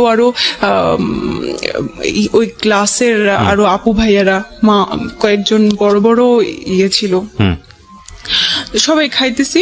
ওই টাইমে ও আমাকে ফোন দিতেছে। ওই সময় আমি কি খাওয়া পাতে ওখানে রেখে চলে আসবো? মানুষ কি ভাববে? ওরা কি জানে আমার রিলেশন আছে বা এরকম কিছু? আমি বলতেছি আমি আসতেছি, আর একটু সময়। সে কন্টিনিউসলি ফোন দিয়ে যাচ্ছে। তারপর আবার বৃষ্টি শুরু হয়েছে। আমি যে এরকম করতেছি, তাড়াহুড়া করতেছি, বাসা যেতে বলছে। হ্যাঁ, আমি যে তাড়াহুড়া করতেছি, ও স্যাররা বুঝতে পারতেছে যে তুমি এমন করতেছো কেন, বসো। আরে আমি ও চিন্তা করতেছে হয়তো আমি কিছুক্ষণের সময় ফ্রি পেয়েছি বাসার মধ্যে, এতটুকু তুমি যদি মিস করে ফেলো তাহলে ফ্রি পাবো না। হ্যাঁ, ইন্টেন্স গুলো দেখেন আপনারা, এবং এগুলো কিন্তু আমাদের সোসাইটিতে এখন অনেক কমন, খুব কমন স্টোরি। বিশেষ করে মেয়েরা আজকের এই গল্পটা একটু ভালো করে মনোযোগ দিয়ে শোনেন প্লিজ। হ্যাঁ, ওকে। তারপর কারণ পরে তো আর সময় পাবে না, ও অনেক সময় ম্যানেজ করছে আমার জন্য, সো এমনিতেই কথা বলতে পারে না, এমনিতেই কথা বলতে পারে না, 1 মিনিট 2 মিনিট কথা বলে। তারপর হচ্ছে গিয়ে আমি তো অনেক করতেছি ওখান থেকে আসার জন্য, বৃষ্টি হইতেছে। আমি বলছি না স্যার, আমাকে যাইতে হবে বাসায়। বলছে আল্লাহ, এই বৃষ্টি তুমি যাবা কিভাবে? তারও আমি সিএনজি ঠিক করে দিয়ে এসে, পরে হচ্ছে গিয়ে করতে করতে 5টা বেজে গেছে আমার ওখানে আসতে। পরে আমি ওকে ফোন দিতেছি, ও হচ্ছে গিয়ে পিক করতেছে না। আমি মেসেজ পাঠাইতেছি, ফোন করতেছি, আমি ওখানে 8টা 8:30 পর্যন্ত দাঁড়াইছিলাম ওই জায়গায়, যে ও ফোন ধরবে, আমি দেখা করে তারপর বাসায় যাবো। ও ধরতেছিল ওই না। তারপর আমি বলছি আমি কিন্তু এখানে, আমি মাঝে মাঝে খুব করতাম আর কি, ক্রেজি হয়ে যাইতাম। আমি কিন্তু এখানেই দাঁড়ায় থাকবো, আপনি কিন্তু না করলে। ও অনেক ঘাওড়া ছিল। বলছে আচ্ছা ঠিক আছে, কতক্ষণ দাঁড়ায় থাকো, জানে তো আমি একটা সময় যাবোই বাসায়। 8:30 9টা বেজে গেছে। তারপর হচ্ছে কি আমি বাসায় চলে আসছি। একটা স্বভাব ছিল কি, কোন ঝামেলা হইলে ও 4 দিন 5 দিন কথা বলতো না, এটা আমার শাস্তি। আচ্ছা যাক, এরকম আমি হচ্ছে গিয়ে ভার্সিটিতে ভর্তি হই, ভার্সিটিতে আসা যাওয়া করতেছি। তারপর আমি হচ্ছে গিয়ে ভাবলাম যে আমার ফুপুর বাসা থেকে ভার্সিটিতে যাইতে প্রত্যেকদিন রিক্সা ভাড়া এটা সেটা অনেক খরচ হয়ে যায়। তো আমি ওখানে মেসে থাকি, ওখানে সাবলেট না মেসে যাই, ওই সব ঠিকঠাক করে দেয়। কয়দিন ঠিক হয়, কয়দিন আবার ঝামেলা হয়, এরকমই হইতে থাকে। আবার আমি হচ্ছে গিয়ে কি করি, ওই যে আমার একটা ফ্রেন্ডের সাথে যে অস্ট্রেলিয়ায় থাকে, ওর সাথে যে আমার ফেসবুকে একটু কথা হয়েছে, আমি ভাবছি যে আচ্ছা ওর সাথে যেহেতু কথা বললে ও রাগ করে, ওর সাথে যে চ্যাটগুলো আমি ওটা ডিলিট করে দেই। তাহলে কারণ অতদিনে আমার ফেসবুক পাসওয়ার্ড আইডি সব ওর কাছে। আচ্ছা, আমার কোনো সমস্যা নাই। আচ্ছা ঠিক আছে, ওটা আপনার কাছে ছিল? কখনো না, আমি চাইও নাই। The most common case of our society, মানে আমি বাবারা বলছি, মেয়েরা একটু ভালো করে শোনেন, এবং ইউটিউবে যারা দেখছেন দেখেন, এগুলো আমাদের জীবনে খুব খুবই কমন ঘটনা আজকাল, কিন্তু এগুলোর পরিণতি ভালো হয় না, এবং খুব আনফরচুনেটলি এই জিনিসগুলো আমরা বুঝে না বুঝে অতি ভালোবাসা দেখাতে গিয়ে এই জিনিসগুলো করে ফেলি। একটা জিনিস খেয়াল রাখবেন, যেই লাভের রেসপেক্ট নাই, যেই লাভে দুজনের প্রতি সম্মান নাই, স্যাক্রিফাইস নাই, ফিউচার নিয়ে চিন্তা নাই, শুধুই এই ধরনের অনৈতিক সম্পর্ক যেখানে ঘুরে ফিরে এবং ইন্টারেস্টটা যদি ক্লিয়ারলি বোঝা যায়, তাহলে সেখানে ডুবে থাকা হলো আফিম খেয়ে যেরকম মানুষ ঘোরের মধ্যে থাকে, বিষয়টা আসলে এরকম। এবং ডেফিনেটলি এটা মেয়েদের জায়গা থেকে খুব বেশি হয়। আফিমটা যতটা পাওয়ারফুল, তার চেয়ে তো কয়েকশো গুণ পাওয়ারফুল বোধ হয় তাদেরকে ইমোশনালি ব্ল্যাকমেইল করলে। ফাইন, ইমোশনালি আপনি তাদেরকে ব্ল্যাকমেইল করেন, they will do anything for you, কিন্তু এটা যে কত ভয়ঙ্কর হয় শেষ পর্যন্ত জীবনে এসে, হ্যাঁ, এবং এটা আসলে বোঝা উচিত। একটা মানুষকে আপনি যদি মনে করেন যে ফাইনালি এই মানুষটা আপনার জীবনের জন্য, তাহলে বিয়ের আগে যে সম্পর্কগুলো এক্সারসাইজ করা উচিত না, সেই সম্পর্কে কোনোভাবেই যাবেন না। এটা বিয়ের পরেরই সম্পর্ক। হ্যাঁ, যদিও আমাদের এই জিনিসগুলো এখন অনেক বেশি ইজি হয়ে গেছে, কমিউনিকেশন অনেক ইজি, ফোনের কারণে হোক বা যে কোনো কারণেই হোক, এগুলোর পরিণতি কিন্তু ভালো না, একদমই ভালো না। হ্যাঁ, যদি কোনো কারণেই বোঝেন যে আপনার প্রায়োরিটি এই ছেলেটার কাছে একটু কম, বা যাকে আপনি চিন্তা করছেন, আপনার এটা মনে করার কোনো কারণ নাই যে ছেলেটাকে ছাড়া আপনি বাঁচবেন না, বা এই মেয়েটাকে ছাড়া আপনি বাঁচবেন না, কারণ আল্লাহ হয়তো এর চাইতে ভালো কাউকে না কাউকে আপনার জীবনে রেখেছেন। ডেফিনেটলি যেটা হয় আমাদের জীবনে, আমরা আসলে বুঝি না, আমরা আসলে বুঝতে চাই না, এত বেশি ইমোশনালি থাকি। ইমোশনাল এক ধরনের, এই জন্যই হয়তো কেউ কেউ বলে যে emotion is one kind of drug, খুব পাওয়ারফুল ড্রাগ। মানে ওর মুখের উপর কথা বললে ধরে রাস্তাঘাটে ধরে থাপ্পড় মারতো, ওগুলা কিন্তু এমনিতে মানে থাপ্পড় না, খুব জোরে সোরে। আর আপনি কি মনে করতেন যে হাজবেন্ড মেরেছে এই জায়গাটা জান্নাতে? না, আমি খুব মাঝে মাঝে হইতাম, আমি খুব ব্যথা পাইতাম, আমি কাঁদতাম, তারপরে আবার হয়ে যেতাম, ভালো লাগতো না আমার জিনিসটা, কিন্তু কি করব, আমি তো আমার হাজবেন্ড, কি করব। না, হাজবেন্ড হলে যে গায়ে হাত তুলতে পারবে বিষয়টা কিন্তু এরকম না। আমি তো এখন ছুটে পারি। হ্যাঁ, আপনার জায়গাতে কোনো ফল্ট ছিল কিনা? একটা যেটা হচ্ছে একটা মানুষ কিন্তু খুব আরাম করে গায়ে, মুখের উপর কথা বললে। আমি এখানে একটা কথা বলি সামিয়া, গায়ে হাত তোলার প্রসঙ্গটা কখন আসে? যখন আপনি নিজেও বুঝতে পারছেন যে না, ও যেটা চাচ্ছে সেটা আমি করতে পারছি না, বা ও বুঝতে পারছে যে না, এটা সমাধান হতে হবে না, কিন্তু আলটিমেটলি পেশি শক্তি এখানে সমাধান। তখন গায়ে হাত তোলা কিন্তু খুব তাড়াতাড়ি চলে আসে না একটা সম্পর্কের মধ্যে, এটা অনেকদিন যাওয়ার পরে গিয়ে এই জিনিসগুলো হয়। সো বোথ সাইড প্রবলেম ছিল ডেফিনেটলি, আপনার জায়গা থেকেও কিছু না কিছু প্রবলেম ছিল। হয়তো আমি মাঝে মাঝে ঘাবড়ানি করতাম। হ্যাঁ, না কিন্তু এখানে আমরা এটা আমাদের অনুষ্ঠানের একটা সীমাবদ্ধতা। যখন কেউ গল্পটা বলতে আসে, সে নিজেকে ওই ফেরেশতার জায়গায় তুলনা করে, মানে আমার কোনো দোষ নাই। না না না, অবশ্যই ডেফিনেটলি কিছু না কিছু ফল্ট আপনার অবশ্যই আছে আপনার জায়গা থেকে, এবং সেই জায়গাটা থেকে আমার মনে হয় অনেক কিছু শেখারও আছে আমাদের। অবশ্যই আমার ফল্ট গুলাই আমি বলি, আমি হচ্ছে গিয়ে ওই ভিডিও ওই হচ্ছে গিয়ে চ্যাট গুলো আমার ডিলিট করা উচিত হয়নি, এই জন্য সন্দেহটা আরো বেড়ে গেছে। ডেফিনেটলি পারবে।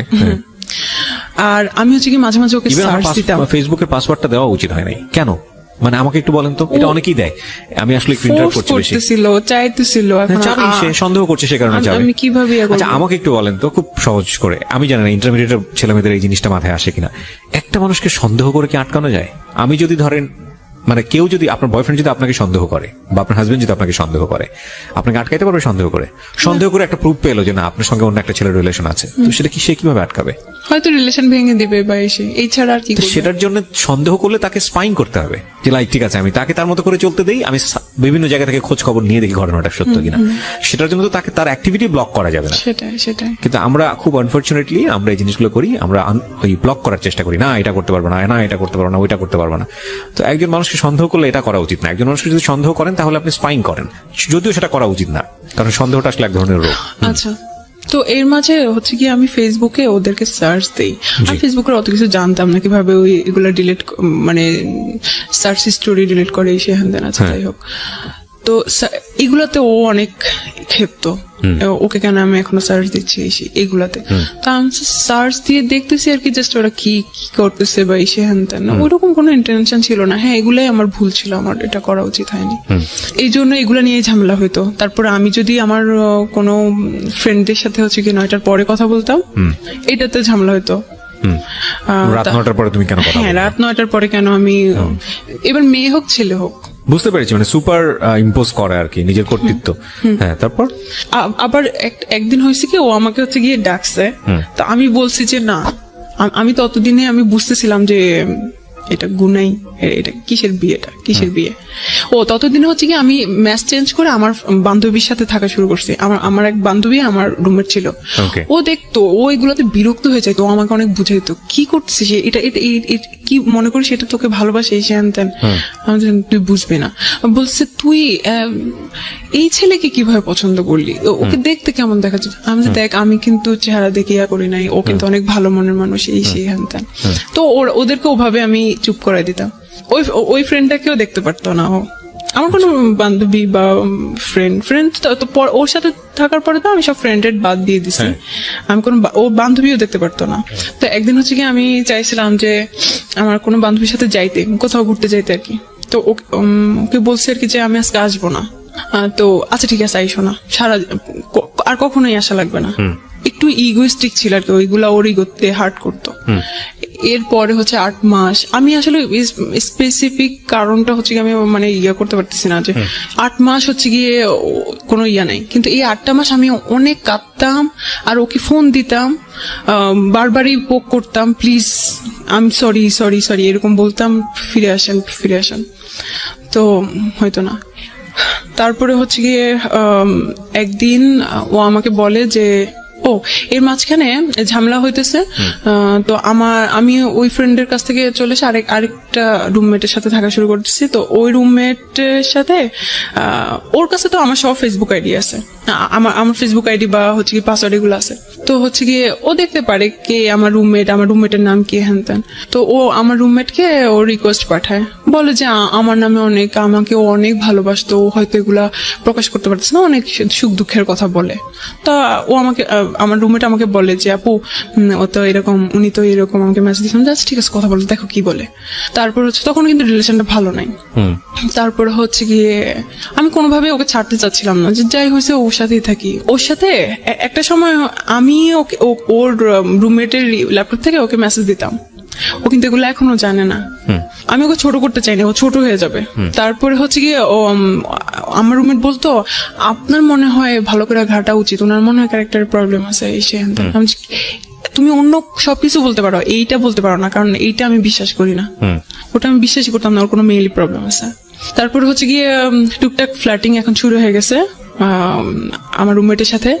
তো একটা সময় আমার রুমমেট আমাকে হাইড করতেছিল, বলছিল যে ওই হয়তো ওকে বলে দিছে যে বইলো না। তো হয়েছে কি আমি তখন চিন্তা করতাম ও আমাকে বলে না কেন, ওর ব্যাপারে কিছু কি অবস্থা, ওর কি হইলো। তারপরে আমার বিছানা থেকে আমার রুমমেটের বিছানা দেখা যায়, ল্যাপটপটা এভাবে ক্লোজ। আমার আবার চোখে ভালোই মানে পাওয়ার আছে, আমি হচ্ছে বুঝতে পারি যে কোন চ্যাট বা এসে। আমি হচ্ছে গিয়ে ও আয়নার সামনে কিছু একটা করতেছে, আমি ওর মেসেজ আসছে, নোটিফিকেশনের সাউন্ড হচ্ছে, আমি দেখি যে ওর নাম। তারপরে আমি কিছু বলি না, আমি জাস্ট সময় দিচ্ছি দেখি ও কিছু বলে কিনা ওর ব্যাপারে। তখন আপনার সঙ্গে কোনো সম্পর্ক নাই? না, সম্পর্ক নাই বলতে আমি তো চাচ্ছি, কিন্তু ও আমাকে ইয়ে করে না, ইগনোর করে, ও চাচ্ছে না আমাকে, এরকম আর কি। তারপরে হচ্ছে গিয়ে কি পেলেন আপনি? কয়েকদিন পরে আমি ইচ্ছা করে ওর কথা উঠাইছি যে কি অবস্থা এখন, কি আর মেসেজ দেয়, কি বলে। বলছে না তেমন কই না, তেমন কিছু না। আরে আমি কেন ভাই আপনার বয়ফ্রেন্ডের সাথে কথা বলতে যাবো, আমি এগুলোতে ইন্টারেস্টেড না, আপনারা যা খুশি, এমন ভাবে কথা বলো আমার রুমমেট। তারপর আমি বলতেছি আমি তো সেদিন দেখলাম যে মেসেজ করছে, তুমি খেয়াল করো নাই কি বলছে। আমি শুনতে চাইছিলাম যে ও কি বলে। তারপর বলছে ও আচ্ছা তাই নাকি, দেখি নাই তো, আচ্ছা দেখি, আমি চেক করে দেখি। পরে আমাকে সব চ্যাট, আমি বলছি দাও, আমি একদম সাথে যাই ওর বিছানায়, সব দেখি একদম, আমি সব স্ক্রিনশট আমার কাছে নিয়ে আসি, যেগুলো দেখি সেগুলো হচ্ছে গিয়ে ওর ফ্ল্যাটিং টাইপ, যেগুলো একদম কবি ভাব, কোনো মেয়ে হ্যাঁ ইচ্ছা করলে সবাই পড়ে যাবে। আল্লাহ কি প্রথমেই বলেছে যে ইমোশনালি ব্ল্যাকমেইল করা, ইমোশনালি দুর্বল করে ফেলা। হ্যাঁ, তারপরে হচ্ছে গিয়ে একদিন ও আমাকে বলে নাই, আমার রুমমেট হচ্ছে গিয়ে তার বান্ধবীর মামার বাসায় গেছিল তারপর রোজার সময়। তারপরে ও এসে আমাকে বলে যে কি আপু জানেন কি হয়েছে, আল্লাহ কি হয়েছে, উনি তো আমার সাথে দেখা করছে। তাই নাকি, কি হয়েছে, কি বলছে। আরে আপনি জানেন না, কয়েকদিন আগে থেকে আমাকে বলতেছিল তোমার সাথে দেখা করবো, কথা আছে। তো আমি ভাবছি আপনার ব্যাপারে কিছু কথা বলবে, হয়তো আমার রিলেশনটা ঠিক করে দিতে পারলে ঠিক আছে, ভালো। ওরা আমার সব বান্ধবীরা জানে যে আমি তার জন্য অনেক উইক, এরকম। তারপরে হচ্ছে কি এই প্রমাণ পেলাম। তারপরে একদিন হচ্ছে আমি ওর প্রোফাইলে যাই, যে দেখি যে আমার একটা ফ্রেন্ড ওর একটা পোস্টে লাইক দিছে। এখন আমি বলছি আল্লাহ, তাও কলেজ ফ্রেন্ড, ও ওকে চিনে কিভাবে, ওর ফ্রেন্ড লিস্টে কিভাবে। আমি আমার ওই ফ্রেন্ডকে নক করি, বলি যে কি অবস্থা, বলতেছে দোস্ত সে তার সাথে আমার ইদানিং পরিচয় না, আমি জানি না তোর সাথে কি। তাকে আমি 2008 সাল থেকে চিনি, সে হচ্ছে আমার কোচিং এর টিচার, ফিজিক্স পড়ে তো তখন থেকে। বাট তুই দেখ, সে আমার টিচার ঠিকই, তুই আমার প্রত্যেকটা প্রোফাইল যেগুলো সিঙ্গেল পিকচার সেগুলোতে যে দেখ ও কি টাইপের কমেন্ট করে, এমন টাইপের কমেন্ট যেগুলো আমাকেও করতো, মানে বাহ, মানে অন্যরকম আর কি। তার একটা টিচার মানুষ, সে হচ্ছে তার স্টুডেন্টের ইয়েতে কেমন টাইপের করে। ইভেন আমাকে সে নক করে ফেসবুকে, সে সবসময় আমাকে বলতো যে ছেলেদের পোস্টে লাইক দিচ্ছো, তুমি একটা খারাপ হয়েছে হ্যান দেন। কোথাও লাইক দিতাম, কিছু হয়েছে কি, আমি খারাপ, ফেসবুক ইউজ করা যাবে না, হ্যান না তেন না। কিন্তু সে যে এগুলো আমি টাইম সহ দেখতেছিলাম, ততদিনে আমি ফেসবুকে অনেক কিছু জানি, টাইম কতদিন কিবার ও তো এইসব মেয়েদের সাথে ফ্লার্টিং করে আসছিল। ফাইন্ড আউট করে লাভটা কি? আপনি ফাইন্ড আউট করে, ও তো আপনাকে বলে দিয়েছে যে সে আপনাকে আর চায় না, তারপরে ফাইন্ড আউট কেন করছিলেন? ফাইন্ড আউট করতেছিলাম এই জন্য যাতে আমার সুবিধা হয় ওকে হেট করতে, আমি যাতে এনার্জি পাই। You got all those things. Find out করার পর আপনি পেলেন ওকে হেট করার মতো, তারপরে কি হলো? তারপরেও আমি ওকে ফোন দিছিলাম একদিন, ফোন দিয়ে আমি জানি এটাই হয় আসলে। হ্যাঁ, আমি কোনোভাবেই চাচ্ছিলাম না। তো এসে আমাকে বলে, দেখবো তুমি আমাকে কত ভালোবাসো, তোমাকে 4 বছর টাইম দিলাম, তুমি বিসিএস ক্যাডার হবা, ঠিক আছে, বিসিএস ক্যাডার হয়ে তারপরে আমাকে বিয়ে করতে আসবা। তা আমি বলছি এই 4 বছরে তুমি আমার সাথে কোনো কন্ট্যাক্ট করবে না। তা আমি বলছি কন্ট্যাক্ট যদি না করি আমি কিভাবে জানবো আপনি অন্য মেয়েকে আপনার গার্লফ্রেন্ড হয়ে গেছে কিনা বা এসে হয়ে গেছে কিভাবে জানবো? বলছি সেটা পরে দেখা যাবে, পরে আসলেই জানতে পারবো 4 বছর পরে, আগে বিসিএস ক্যাডার হও তারপরে। আমার কখনো ইচ্ছা ছিল না বিসিএস পরীক্ষা দেওয়ার, কারণ আমি ইঞ্জিনিয়ারিং এ পড়ি, আমার বিসিএস এর প্রতি ইন্টারেস্ট ছিল না। তারপর আমি বলছি আচ্ছা ঠিক আছে, আমি ওই কন্ডিশনেও আমি রাজি হয়ে গেছিলাম, কারণ আমি কোনোভাবেই ওকে হাতছাড়া করতে চাইছিলাম না। আমি পড়াশোনা নেটে সার্চ দিতেছিলাম কি কি আছে কোথায় কি এভরিথিং, সেই রকম বিসিএস এর প্রিপারেশন নেওয়া শুরু করছি। আমার বাবা মা এদিকে আমাকে ফোন দিছিল, তারা ঢাকায় আসতেছে, আমাকে কোনো একটা ছেলে দেখতে আসতেছে, সুইডেনে থাকে। তারপর হচ্ছে গিয়ে আমি গেলাম, এমন অবস্থা বাসায় মনে যেন আজকে বিয়ে হয়ে যাচ্ছে, এরকম একটা অবস্থা। বাসায় সবাই খুব এক্সাইটেড। ওই ছেলের সাথে আমার যখন কথা হইলো, একটা রুমে আমাদেরকে পার্সোনালি কথা বলতে দিল, আমি খুব নার্ভাস ছিলাম, আমি শুধু হ্যাঁ না করতেছিলাম। ওই ছেলেটাকে খুব পজিটিভ মনে হয়েছিল আমার ব্যাপারে। তারপরে হচ্ছে গিয়ে বলতেছিল দেখা হবে, ওই ছেলেটা আমাকে বলতেছিল দেখা হবে ইনশাল্লাহ, এটা বলে চলে গেছে। কিন্তু ওই ছেলেটাকে আমার ফুফুর পছন্দ হয় নাই, কারণ ছেলেটা একটু বয়স্ক ছিল, হেলদি টেলদি ছিল, আমার সাথে তাকে যাচ্ছিল না। তো বুঝতে কি পাগল হয়ে গেছে, মেয়ের লাইফটা নষ্ট করে দিবি, এসে হ্যান অনেক ভালো আসবে ইনশাল্লাহ। তো কোনোভাবে ফ্যামিলি থেকে মানা করে দিল। কিন্তু আমি যে ওইটা ফেস করার পরে, এটা আমার লাইফের ফার্স্ট প্রপোজাল ফ্যামিলি থেকে।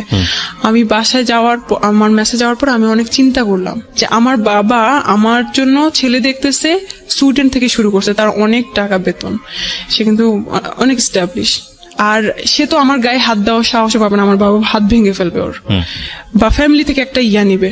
আর আমি যাকে পছন্দ করি আমি এভাবে ইগনোর হচ্ছি, আমার ভালোবাসার মূল্য তার কাছে নাই, আমি কোথায় আছি, কি করতেছি আমি, এই ধরনের আমি চিন্তা করতেছিলাম। আমি খুব একটা এনার্জি পাইছি ওই জায়গা থেকে। তো আমি ওকে ফোন দিয়ে বলতেছি আমি আপনাকে আর ফোন দিব না, আমি আপনাকে আর ডিস্টার্ব করবো না, আপনি আপনার মতো থাকেন। এটা বলার পরে সে হাসছে, কারণ আমি এরকম অনেকবার বলছি যে আমি আপনাকে ফোন দিব না, তারপরেও ফোন দিছি। তো আমি বলছি আচ্ছা ঠিক আছে, আপনি হাসেন আর যাই করেন, এটাই হচ্ছে লাস্ট ফোন। এখানে একটা কথা বলি, আপনাদের মধ্যে কি এমন কোনো কিছু ছিল যেটা তারা সে তাকে আপনাকে ব্ল্যাকমেইল করতে পারতো? সরি, আমি এটা স্কিপ করে গেছি। হ্যাঁ, ও হচ্ছে ওর কাছে আমার 2টা ভিডিও আছে। একটা ভিডিও হচ্ছে গিয়ে খুব অ্যাবনর্মাল, আমি কাঁদতেছিলাম যে আমি সরি, আমি এরকম করবো না, আমি আর ওকে সার্চ দিব না, এদেরকে আর সার্চ দিব না। আর হি ওয়াজ রেপিং মি। এটা ভিডিও করেছে সে? এটার ভিডিও করছে, এটা ফার্স্ট ভিডিও করছে। বলতেছে আমি এগুলার কাছে দাঁড়াই না, আমি এগুলো পছন্দ করি না, কিন্তু আমার মনে হয় এখন করা উচিত। ও এটা বলছিল, আমি যাই হোক। তারপর এটা ছিল ফার্স্ট পার্ট। আমি জানি, আমি তখন বিশ্বাস করছিলাম ও ওগুলা ডিলিট করে দিবে, কারণ আমি ওকে অনেক বিশ্বাস করতাম। আচ্ছা, তারপর সেকেন্ড পার্ট? সেকেন্ড হচ্ছে গিয়ে ও আরেকটা ভিডিও করছিল, সেটা নর্মাল। এটা তো আপনার সম্মতি ছিল? আমার সম্মতি ছিল, কারণ ওকে একবার তো করছিলই। তারপর বলছে যে এগুলো কিছুই হবে না, এগুলো আমি এমনিতে রেখে দিব। তো আপনি বলেননি যে তুমি এগুলো ডিলিট করে দাও? লাস্টে এগুলো নিয়ে বাংলাদেশে যে পরিমাণ সোশ্যালি যেগুলো একটা ভয়ঙ্কর রকমের ক্রাইম, লাস্ট ফোন কনভারসেশনে কি ছিল? এর মধ্যে যখন ওই যে 8 মাসে আমাদের ব্রেকআপ ছিল, তখনই আমি বলছিলাম প্লিজ এগুলো ডিলিট করে দাও। যদি আমি আমার যদি বিয়ে হয়ে যায়, আমার হাজবেন্ড জানবে যে আমার বউ এরকম আছে, তখন তো এটা ইয়ে হবে। জানো, এটার দাবিদার তো আমিও তো এটাতে রেসপন্স, আমিও এটাতে ইনভলভ, এটা আমার রাখার রাইট আছে। আমি তাহলে যেখানে সম্পর্কই নাই, যেখানে আপনি আমাকে চাচ্ছেনই না, সেখানে এগুলো রেখে লাভ কি আপনার? তো বলতেছে যে সেটা আমি বুঝবো, আমি এটা করবো না, আর তোমার আর কিছু বলার আছে? তারপরে হচ্ছে গিয়ে সেটা কোথায় রাখছে সেটাও আমি জানি। এখনো আপনি জানেন? আমি জানি কোথায় রাখছে। কোথায় রেখেছে? ওর গুগল ড্রাইভে। সবচেয়ে নিশ্চিন্ত জায়গা বাংলাদেশের এখন ছেলেদের এই জায়গাটা, গুগল ড্রাইভ। আমি সেদিন আমার স্যারকে জিজ্ঞেস করছিলাম, আমি খুব software security, sorry cyber security. কথাটা বলা ঠিক হলো না বাংলাদেশের ছেলেদের, কারণ বাংলাদেশের সব ছেলে এরকম না, বাট যারা করে ফ্রড তাদের জন্য বোধহয় একটা খুব সেফ জায়গা হয়ে গেছে গুগল ড্রাইভ। ওকে ভাইয়া, ইদানিং একটু বলি, আমার এই সেমিস্টারে একটা কোর্স আছে সাইবার সিকিউরিটি।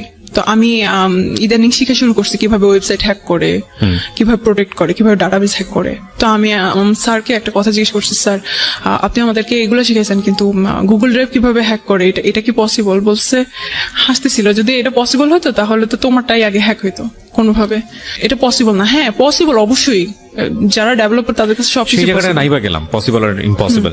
কিন্তু মানে আমি চাচ্ছিলাম, ওকে বলছিলেন যে তুমি এটা ডিলিট করে দাও, বাট কেউ যদি এটা কখনো করে কারো কাছে, করার পর আপনার সামনে ডিলিট করলে এটা যে কপি নাই, আপনি ইনশিওর হবেন কিভাবে শিওর হব? হয়তো সে অন্য একটা ইমেল আইডি ক্রিয়েট করে জানি না, Even ওই গুগল ড্রাইভে Google Drive-এ। রাখলেও আপনি এটা নিশ্চিত হতে পারবেন না, কারণ কোন একটা মানুষ যদি আপনি যদি 100% শিওর থাকেন এটা ফার্স্ট কপি, লাইক আপনার সেলফোনে করেছে বা অন্য কোথাও করেছে, প্রথমত করাটাই অন্যায়। করার পরে যদি আপনি নিশ্চিত থাকেন যে এটা ফার্স্ট কপি এবং সেই ফোনটা আপনি সিজ করে ফেললেন বা সেখান থেকে ডিলিট করে দিলেন, কিন্তু তারপরে অনেক অন্যান্য সময় তো নিশ্চিত আছে। হওয়া যায় না। আর আপনি যেহেতু তাকে স্পেস দিয়েছেন, সেখানে পারলে 100টা কপি করে ফেলেছে, এখন তো আপনি নিশ্চিত হতে পারবেন না। It's a police case. হ্যাঁ, তো আমি যখন ওকে ফোন দিলাম, তো ও হচ্ছে গিয়ে তখনও বলতেছিল, হ্যাঁ তোমার তো আরেকটা সিম চালু হয়েছে, তুমি তো এখন অনেক কিছু করতেছো। তখনও হচ্ছে গিয়ে ওই কাহিনী। আমি যে দেখেন, আমি আপনাকে ফোন দিছি কিন্তু সম্পর্ক ঠিক করার জন্য না, আমি একেবারে শেষ করার জন্য আপনাকে ফোন দিছি। আমি আপনাকে আর ডিস্টার্বও করবো না, আপনি আপনার লাইফ মতো থাকেন। তো একটু হাসতেছিল। আমি যাচ্ছি, ঠিক আছে দেখা যাক আমি কতটুকু পারি কন্ট্রোল করতে, দেখা যাক। অবশ্যই সে আমার ফ্যামিলি মেম্বার, সে অলরেডি জেনে গেছে যে আমাকে কেউ দেখতে আসছে। তারপরে হচ্ছে গিয়ে এটা বলে আমি ফোন রেখে দিলাম 7 নভেম্বর। ওই দিন লাস্ট কথা হয়েছে। এরপরে আমার আর ইচ্ছাও হয় নাই, আমি আর কষ্টও পাই নাই, আমি আর ওকে ফোনও দিই নাই। ও আপনাকে ট্রাই করেছে?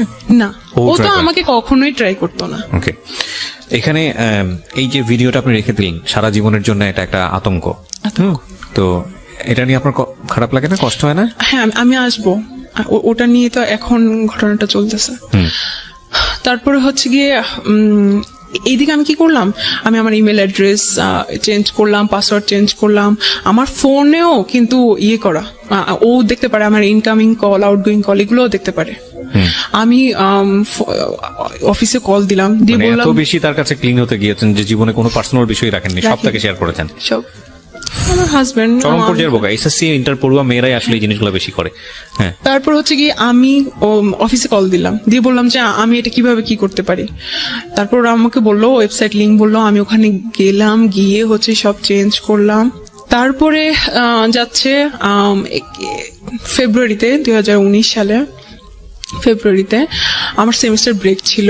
ও এইদিকে কি হয়েছে এটা বলতেই হবে।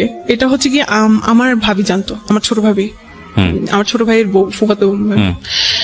উনি বলতেছে যে তুমি কি পাগল হয়ে গেছো, এগুলো সব ঠিক করো। ও কিচ্ছু করবে না, ওর বোন তোমার ভাইয়ের ভাত খায়, কিছু করবে না ও। আমি খুব ভয় পাচ্ছিলাম, কিছু এভাবে সাহস দিছে। তারপরে সব করছি। তো উনার সাথে আমাকে কথা বলতে দিত না। আমি উনার সাথে কথা বলার জন্য আরেকটা আইডি খোলার পরে ওটা জানতো না, তার আইডি খুলি, তারপর উনার সাথে কথা বলি। তো ওই আইডিতে আমার আরো 2টা ফ্রেন্ড যাদের সাথে কথা বলতে দিত না, ওই আমার বান্ধবী, কোনো ছেলে ফ্রেন্ড ছিল না, ওদেরকে হচ্ছে কি আমি অ্যাড করার পরে তো ওখানে তখন nika.com নামে একটা ওয়েবসাইট, তখন ওয়েবসাইট ক্রিয়েট করা আমাদের একটা প্রজেক্ট হয় এসে। তো nika.com নামে আমার ফ্রেন্ড হচ্ছে একটা ওয়েবসাইট করবে, ওখানে পাত্রপাতি সব করবে। তখন এটাও কি পসিবল, পাত্রপাতি নেটেও পাওয়া যায়? তারপর হচ্ছে আমি হ্যাঁ তুই সার্চ দিয়ে দেখিস এরকম অনেক ওয়েবসাইট আছে। আমি সার্চ দিয়ে দেখলাম, সত্যি আসলে ওয়েবসাইট আছে। আমি দেখলাম ওখানে কি আছে, ওখানে অনেকে পোস্ট করে আমার এরকম টাইপের মেয়ে লাগবে, ওইরকম টাইপের মেয়ে লাগবে। তারপর হচ্ছে গিয়ে এটাকে আমার খুব ফালতু মনে হয়েছে, খুব চিপ মনে হয়েছে।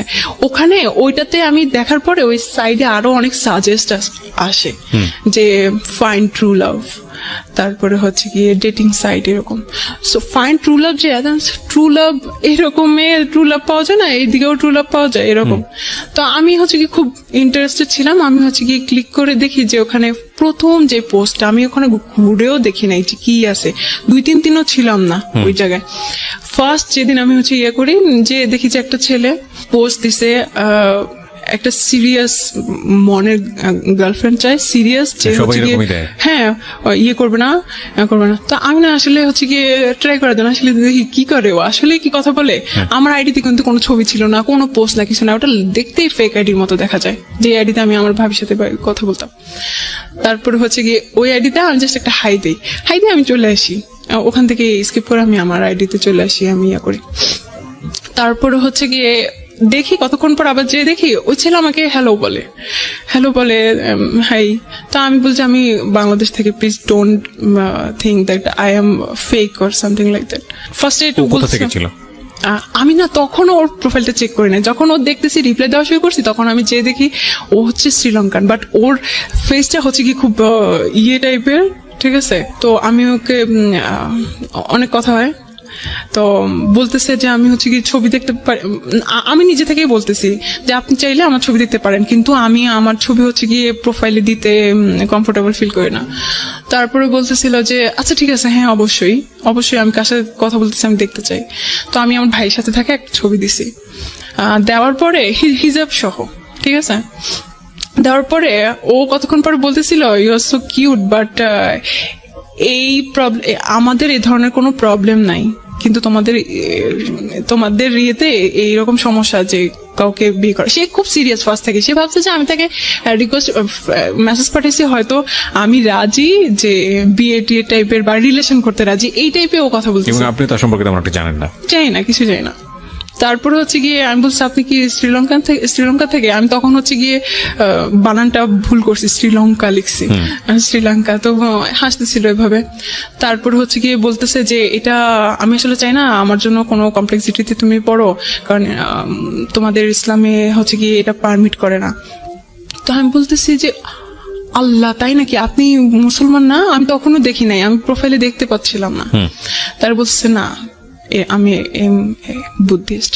তারপর আমি বলতেছি যে ও, আমি এটাকে কিছুই মনে করি না, কারণ আমি তাকে বিয়ে করতে যাচ্ছি নাকি। আমি বলতেছি যে হ্যাঁ সমস্যা নাই, you can stay with me as a friend.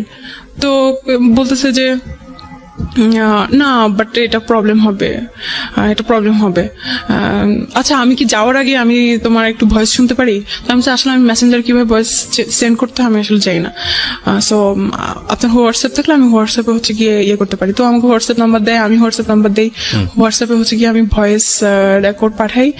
তো ও খুবই ইমপ্রেস আমার প্রতি ফার্স্ট থেকেই, মানে আমার ভাইয়ের সাথে যে ছবি ওটা দেখে নাকি খুব ইমপ্রেস আমার প্রতি।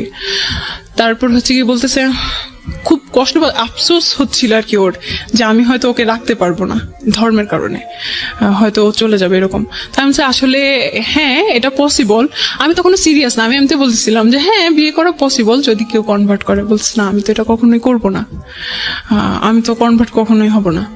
তো আমি বলছি তাইলে এটা পসিবল না, কারণ এটা এরকম কোন সিস্টেম নাই। তো বলছে আসলে সিস্টেম নাই না, এটা হচ্ছে কি ও তো ওর ধর্মের মতো কথা বলে, তাই না, ও তো আর আমাদের ধর্মের ব্যাপারে তো জানে না। তো বলছে আসলে এটা মানুষের বানানো রুলস, এটা আসলে সিস্টেম না। তা আমি বলছি যে না, মানুষের বানানো রুলস না, এটা হচ্ছে এরকম। তো বলছে যাই হোক, আমি মনে করি যে ধর্মের কারণে ভালোবাসা ইয়ে করা এটা ঠিক না, হ্যান তেন। ও ওর মতো করে লজিক দিচ্ছিল। সেদিন হচ্ছে কি আমরা এরকম মানে কথা কাটাকাটি করতেছি সাইলেন্টলি, মানে সেরকম ফাইটিং না। একটা জিনিস খেয়াল রাখবেন এখানে, একটা বিষয় যে এলডিআর যেটাকে বলে লং ডিস্টেন্স রিলেশনশিপের ফিলিংসটা আরো অনেক বেশি দ্রুত দৌড়ায়। মানে দ্রুত দৌড়ায় বলছি আমি যেটা বোঝাচ্ছি যে আসলে একটা মানুষ পাশাপাশি আছে, তাকে দেখে ভালো লাগা, তাকে দেখে জীবনে নেয়া, এটার জন্য প্রচুর ইকুয়েশনের সময় হয়, এবং তারপরে কোন একটা গুণ দেখে হয়তো তার প্রতি মানুষ ইমপ্রেস হয়।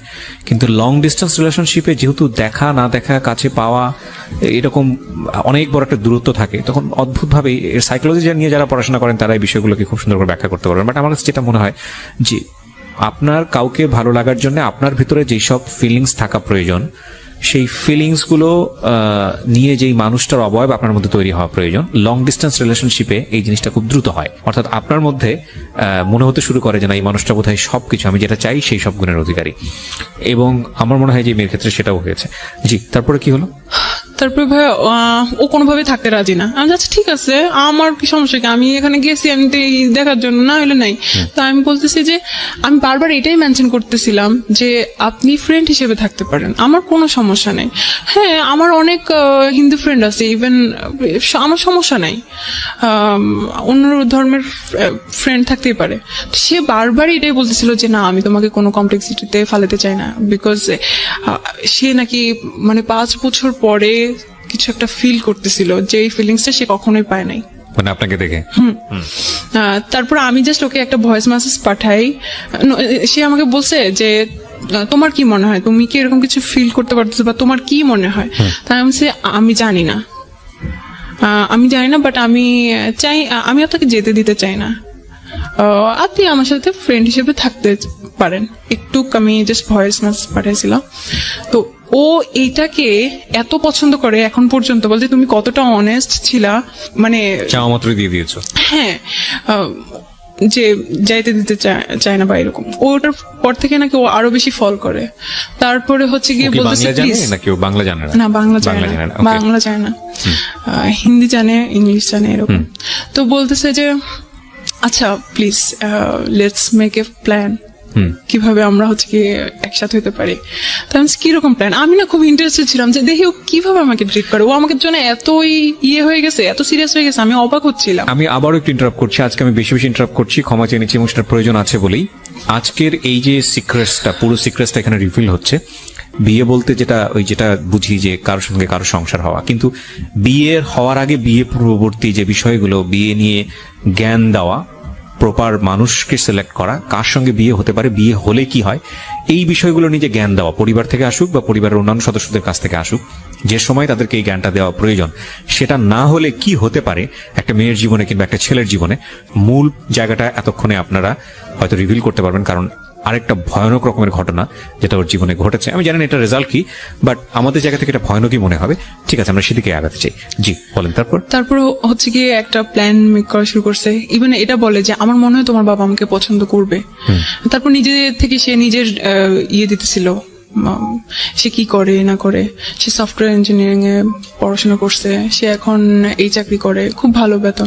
ভাই আমি এগুলো শুনতে চাচ্ছি না, এগুলো তো সে এখানে এসে কেন পাত্রী খুঁজছে? এত ভালো সেখানে সে কেন পাত্রী খুঁজছে? সেও কি কিউরিয়াসিটির জায়গা থেকে এখানে এসছে, নাকি আপনার মতোই জাস্ট? আমি এটা আজ পর্যন্ত জানি না, জানা উচিত। হ্যাঁ, এগুলো ভুল, এগুলো বড় রকমের ভুল। আমি অবশ্যই জানবো। তারপর হচ্ছে গিয়ে ও বলতেছে আচ্ছা ঠিক আছে, আমার বাংলাদেশি ফ্রেন্ড আছে, তুমি চাইলে কিন্তু আমি তোমার বাবার কাছে প্রস্তাব পাঠাতে পারি, এবং সে আমার বাবা আমার সাথে কথা বলতে পারে। একদম এইভাবে সিরিয়াস সে। কারণ ভাই আল্লাহর রাস্তায় মাপ চাই, আমার বাবার কাছে পাঠাতে চাও না, উল্টা আমাকে ফোর্স করে বিয়ে দিয়ে দিবে, তোমার জন্য আমার পড়াশোনা বাদ হয়ে যাবে। বলতেছে তাহলে কি করা যায়? আমার মনে হয় তোমার বাবা আস্তে আস্তে। একদিনের কথোপকথনই আপনার? একদিনে সুপার ফাস্ট। হ্যাঁ, আমি বলতেছি যে আদারওয়াইজ তো আমরা হয়ে যাবো, তাই না, ডিসকানেক্ট হয়ে যাবো। আচ্ছা ঠিক আছে ভাই, তুমি তোমার মতো থাকো, আমি আমার মতো থাকি। এই জন্য ও এটা এতটুকু পর্যন্ত। কেন ডিসকানেক্ট হবেন? আপনার হোয়াটসঅ্যাপ ইউজ করতে পারতো, মানে আপনার সেটা আপনাকে হোয়াটসঅ্যাপে কানেক্ট করতে পারতো, বা অন্যান্য মাধ্যমে সে আসতে পারতো। হ্যাঁ, কিন্তু একটা মানুষ যখন বলবে যে আচ্ছা ঠিক আছে আমি তোমাকে আর ডিস্টার্ব করবো না, আচ্ছা ঠিক আছে ওকে বাই, দেন তারপরে ও আসবে কিভাবে? ঘটনা যেটা ঘটেছে যে উনি হচ্ছেন বুদ্ধিস্ট আর আমাদের এই বোনটি হচ্ছে মুসলমান। সো প্রথম বাধাটাই ছিল হচ্ছে ধর্ম, এবং এই বাধা এবং আমরা স্টে করবো কিনা, দুটো জিনিস একসাথে মুভ করেছে। তো সম্পর্ক হওয়ার ক্ষেত্রে যদি প্রথম থেকেই বাধা থাকে, সেই সম্পর্কটা খুব তীব্রতর হয়, এবং এটা ওদের ক্ষেত্রে হয়েছে। প্রথম দিনই দেখছে থাকবো না, আসলে জয়ী হবে কি, থাকবো না। হ্যাঁ, তখন দেখা গেছে যে না, এই বললাম না যে ফুল অফ ইমোশন। হ্যাঁ, তারপর হচ্ছে কি আমি আসলে এত কমপ্লেক্সিটির মধ্যে জড়াইতেই চাইছিলাম না, কারণ না ভাই একটা জিনিস থেকেও করতে আমার ওই রিলেশনের সাথে এই সম্পর্কে যাওয়ার যে পসিবিলিটি ক্রিয়েট হচ্ছে, সেটার গ্যাপ কতখানি? মানে আগের রিলেশনটা ব্রেকআপ হয়েছে কত আগে? ওটা তো অনেকবার। না, লাস্ট ব্রেকআপটা হয়েছে লাস্ট হচ্ছে গিয়ে 2017 সালের। মানে গ্যাপ কতটুকু? বয়সের সময়ের গ্যাপ বলতে চাচ্ছি। সময়ের গ্যাপ হচ্ছে 7-8 মাস, 6 মাস। তার মানে আপনার মনের ভিতর থেকে কিছুটা হলেও 6 মাস না, সরি কতদিন? 1 বছর হয়ে গেল। তো আপনার এই জায়গাটা থেকে নিজেকে সামলে ওঠার কথা। যেটা হয় যে আমাদের ক্ষেত্রে যেটা হয় যে আমরা অনেক সময় দেখি যে একটা রিলেশনশিপে স্যাটিসফাইড না, ধাম করে সে আরেকটা জায়গায় সুইচ করে ফেলেছে হ্যাপি হওয়ার জন্য। হ্যাঁ, সেটা একটা অন্য হিসাব, কিন্তু আপনি তো একটা গ্যাপ পেয়েছেন, তার মানে নিজেকে তো ঠিক করে ফেলার কথা। হ্যাঁ, আমার ওর জন্য কোনো কষ্টই হচ্ছিল না, ঠিক আছে, কোনো কষ্ট হচ্ছিল না, কিন্তু আমি ওই ঘটনাগুলো তো ভুলতেছিলাম না যে আমি আর ঝামেলাতে জড়াতে চাইছি। তারপর কি করলেন? ও বলছিল আচ্ছা ঠিক আছে তাহলে, হ্যাঁ যেহেতু একটা মুসলিম কান্ট্রি, এটা তো অনেক বাধা থাকতে পারে, অনেক সমস্যা হতে পারে। ইন্ডিয়া এরকম করে কি মেরে ফেলে, ইন্ডিয়া এই ধরনের প্রবলেম। আপনাদের কথোপকথন? হ্যাঁ, আমরা এগুলা বলছি। তো এরকম অনেক ঘটনা আছে। তারপর হচ্ছে কি বলতেছে আচ্ছা তাহলে কি করা যায়, তাহলে তোমার কি এরকম কোনো প্ল্যান আছে বাইরে যেয়ে তুমি পড়াশোনা করবে? আমি যে হ্যাঁ, এটা তো আমার আগে থেকে প্ল্যান আছে। তো বলছে হ্যাঁ, এটা খুব ভালো বুদ্ধি, তাহলে হচ্ছে কি আমরা তুমি পড়াশোনার জন্য বাইরে যাবে, দেন আমরা ওখানে মিট করবো। আমি বলছি ভাই এখনো তো অনেক দেরি, ওটা বলছে সমস্যা নেই, আমি অপেক্ষা করবো। তারপরে হচ্ছে গিয়ে আমি বলছি আচ্ছা ঠিক আছে দেখা যাক। তারপরে কথাবার্তা হয়। এখানে আমি ওকে বোঝানোর চেষ্টা করি যে আমাদের ইসলামটা অনেক সুন্দর, এটা অনেক পিসফুল। মানে সামহাউ আপনি ওকে চিন্তা করছিলেন যে ওকে কনভার্ট করা যায় কিনা? হ্যাঁ, কারণ আমি তো অতটুকু পর্যন্ত আমার মেন্টালিটি যায়, মানে অতটুকু পর্যন্ত আমি চিন্তাই করি নাই। আর আমি তো অতক্ষণ পর্যন্ত এত সিরিয়াস ছিলাম না, এত ভালোবাসা বা হ্যান ত্যান। আমি চাচ্ছিলাম যে একটা ছেলে আমাকে পছন্দ করে, একটা অন্য রিলিজনের, আচ্ছা ঠিক আছে দেখি, ও হয়তো ভালো আমাকে পছন্দ করলে ভালোবাসে। আপনাকে, মানে আমি বুঝলাম না, একদিনের মধ্যে আপনাকে পছন্দ করে ফেলেছে হ্যাঁ এবং সে বিয়ে শাদী করার জন্য রাজি? হ্যাঁ তো ও জানতো না ওর ধর্মের সঙ্গে আপনি যান না, ক্লাস হ্যাঁ, করেন? বলতেছে ওদের কোনো সমস্যা নাই, ওদের এই ধরনের কোনো প্রবলেম নাই। এটা ওর ওদের- কথা ছিল? হ্যাঁ, ওর ফ্যামিলিতে এই ধরনের কোনো প্রবলেম নাই। ভাইয়া একদিন হচ্ছে গিয়ে আমি একদম ডিসিশন নিয়েই ফেলি যে আমি এই ঝামেলায় জড়াবো না, এখানে আমাদের স্টপ করা উচিত। আমি ওকে এভাবে ডিরেক্টলি বলি যে উই শুড স্টপ হিয়ার। তারপরে বলছিস কেন, শুধু ধর্মের কারণে? আল্লাহ আমাকে হচ্ছে গিয়ে মুসলমান করে বানায় নাই, এবং ইভেন বাংলাদেশে বানায় নাই দেখে হচ্ছে কি তুমি এটা করতে চাচ্ছ? আমি যে হ্যাঁ, এটার জন্যই। সেদিন খুব বড় ধরনের একটা ইয়ে হয়েছিল। তারপর হচ্ছে কি আমি বলছি যা বাদ। আমি চিন্তা করতেছিলাম এই ছেলেটা আমার জন্য এত উইক হয়ে গেছে। আমাকে কখনো লাইফে কেউ বলে নাই যে তুমি অনেক সুন্দর, তুমি অনেক ভালো, অনেক অনেস্ট, কেউ বলে নাই। বাট তারপর আমি শুধু ধর্মের জন্য ওকে ইয়ে করে দিচ্ছি যে আমার দরকার নাই। তারপরে হচ্ছে গিয়ে ও খুব ইমোশনাল হয়ে গেছিল। আমি ওর সবকিছু ইয়ে করছি, ইগনোর করছি। দরকার নেই ইমোশন আমাকে একবার খেয়ে ফেলছে। তারপর আরেকটা জিনিস তো আছে, ট্রাস্ট। আমি তো ওভাবে ওকে ফুললি ট্রাস্ট করতেই পারতেছি না। ও কেন আমাকেই ইয়ে করতে আসবে? আমাকে দেখে না আমি এরকম। আর ও বলতো যে আমি ফার্স্টেই বলছি যে আমি শর্ট, আমার রিলেশন ছিল অতদিনে, আমি রিলেশনের কথা বলছি যে এরকম। ও অনেক লম্বা, এসে একটু ফ্যাটি। তাই আমি বলছি না, আমি তো ওর সাথে জীবনও যাব না। দেখে নাই, ইয়ে করে নাই, ট্রাস্টের একটা ব্যাপার আছে, তার মধ্যে এত ঝামেলাতে আমি যাবো না। আমি হচ্ছে কি ওই দিন ক্লোজ করলাম। ও হচ্ছে অনেক ক্রেজি হয়ে গেছিল, অনেক উথাল পাতাল করতেছিল, আর অনেক মেসেজ পাঠাতেছিল, তুমি কি এই জন্যই আমাকে ছেড়ে যাবা? আর কোনো কারণ আছে? আমি কি করতে পারি? আমি কি করব? হয়তো তুমি সামিয়া, তুমি জানো না আমি তোমাকে কত ভালোবাসি। এইগুলো তো ফাইনালি আপনি বলেন তাকে তুমি আমার এই কারণে সমস্যা। আমি বলছি বাট সে ওটা হ্যাঁ, করবে না। বলছি। ফাইন, আপনি শেষ পর্যন্ত কোন জায়গায় আসলেন, কি করলেন? দেন হচ্ছে কি আমি ওই দিন একটা আনসার পেলাম। ওর এই ক্রেজিনেস গুলো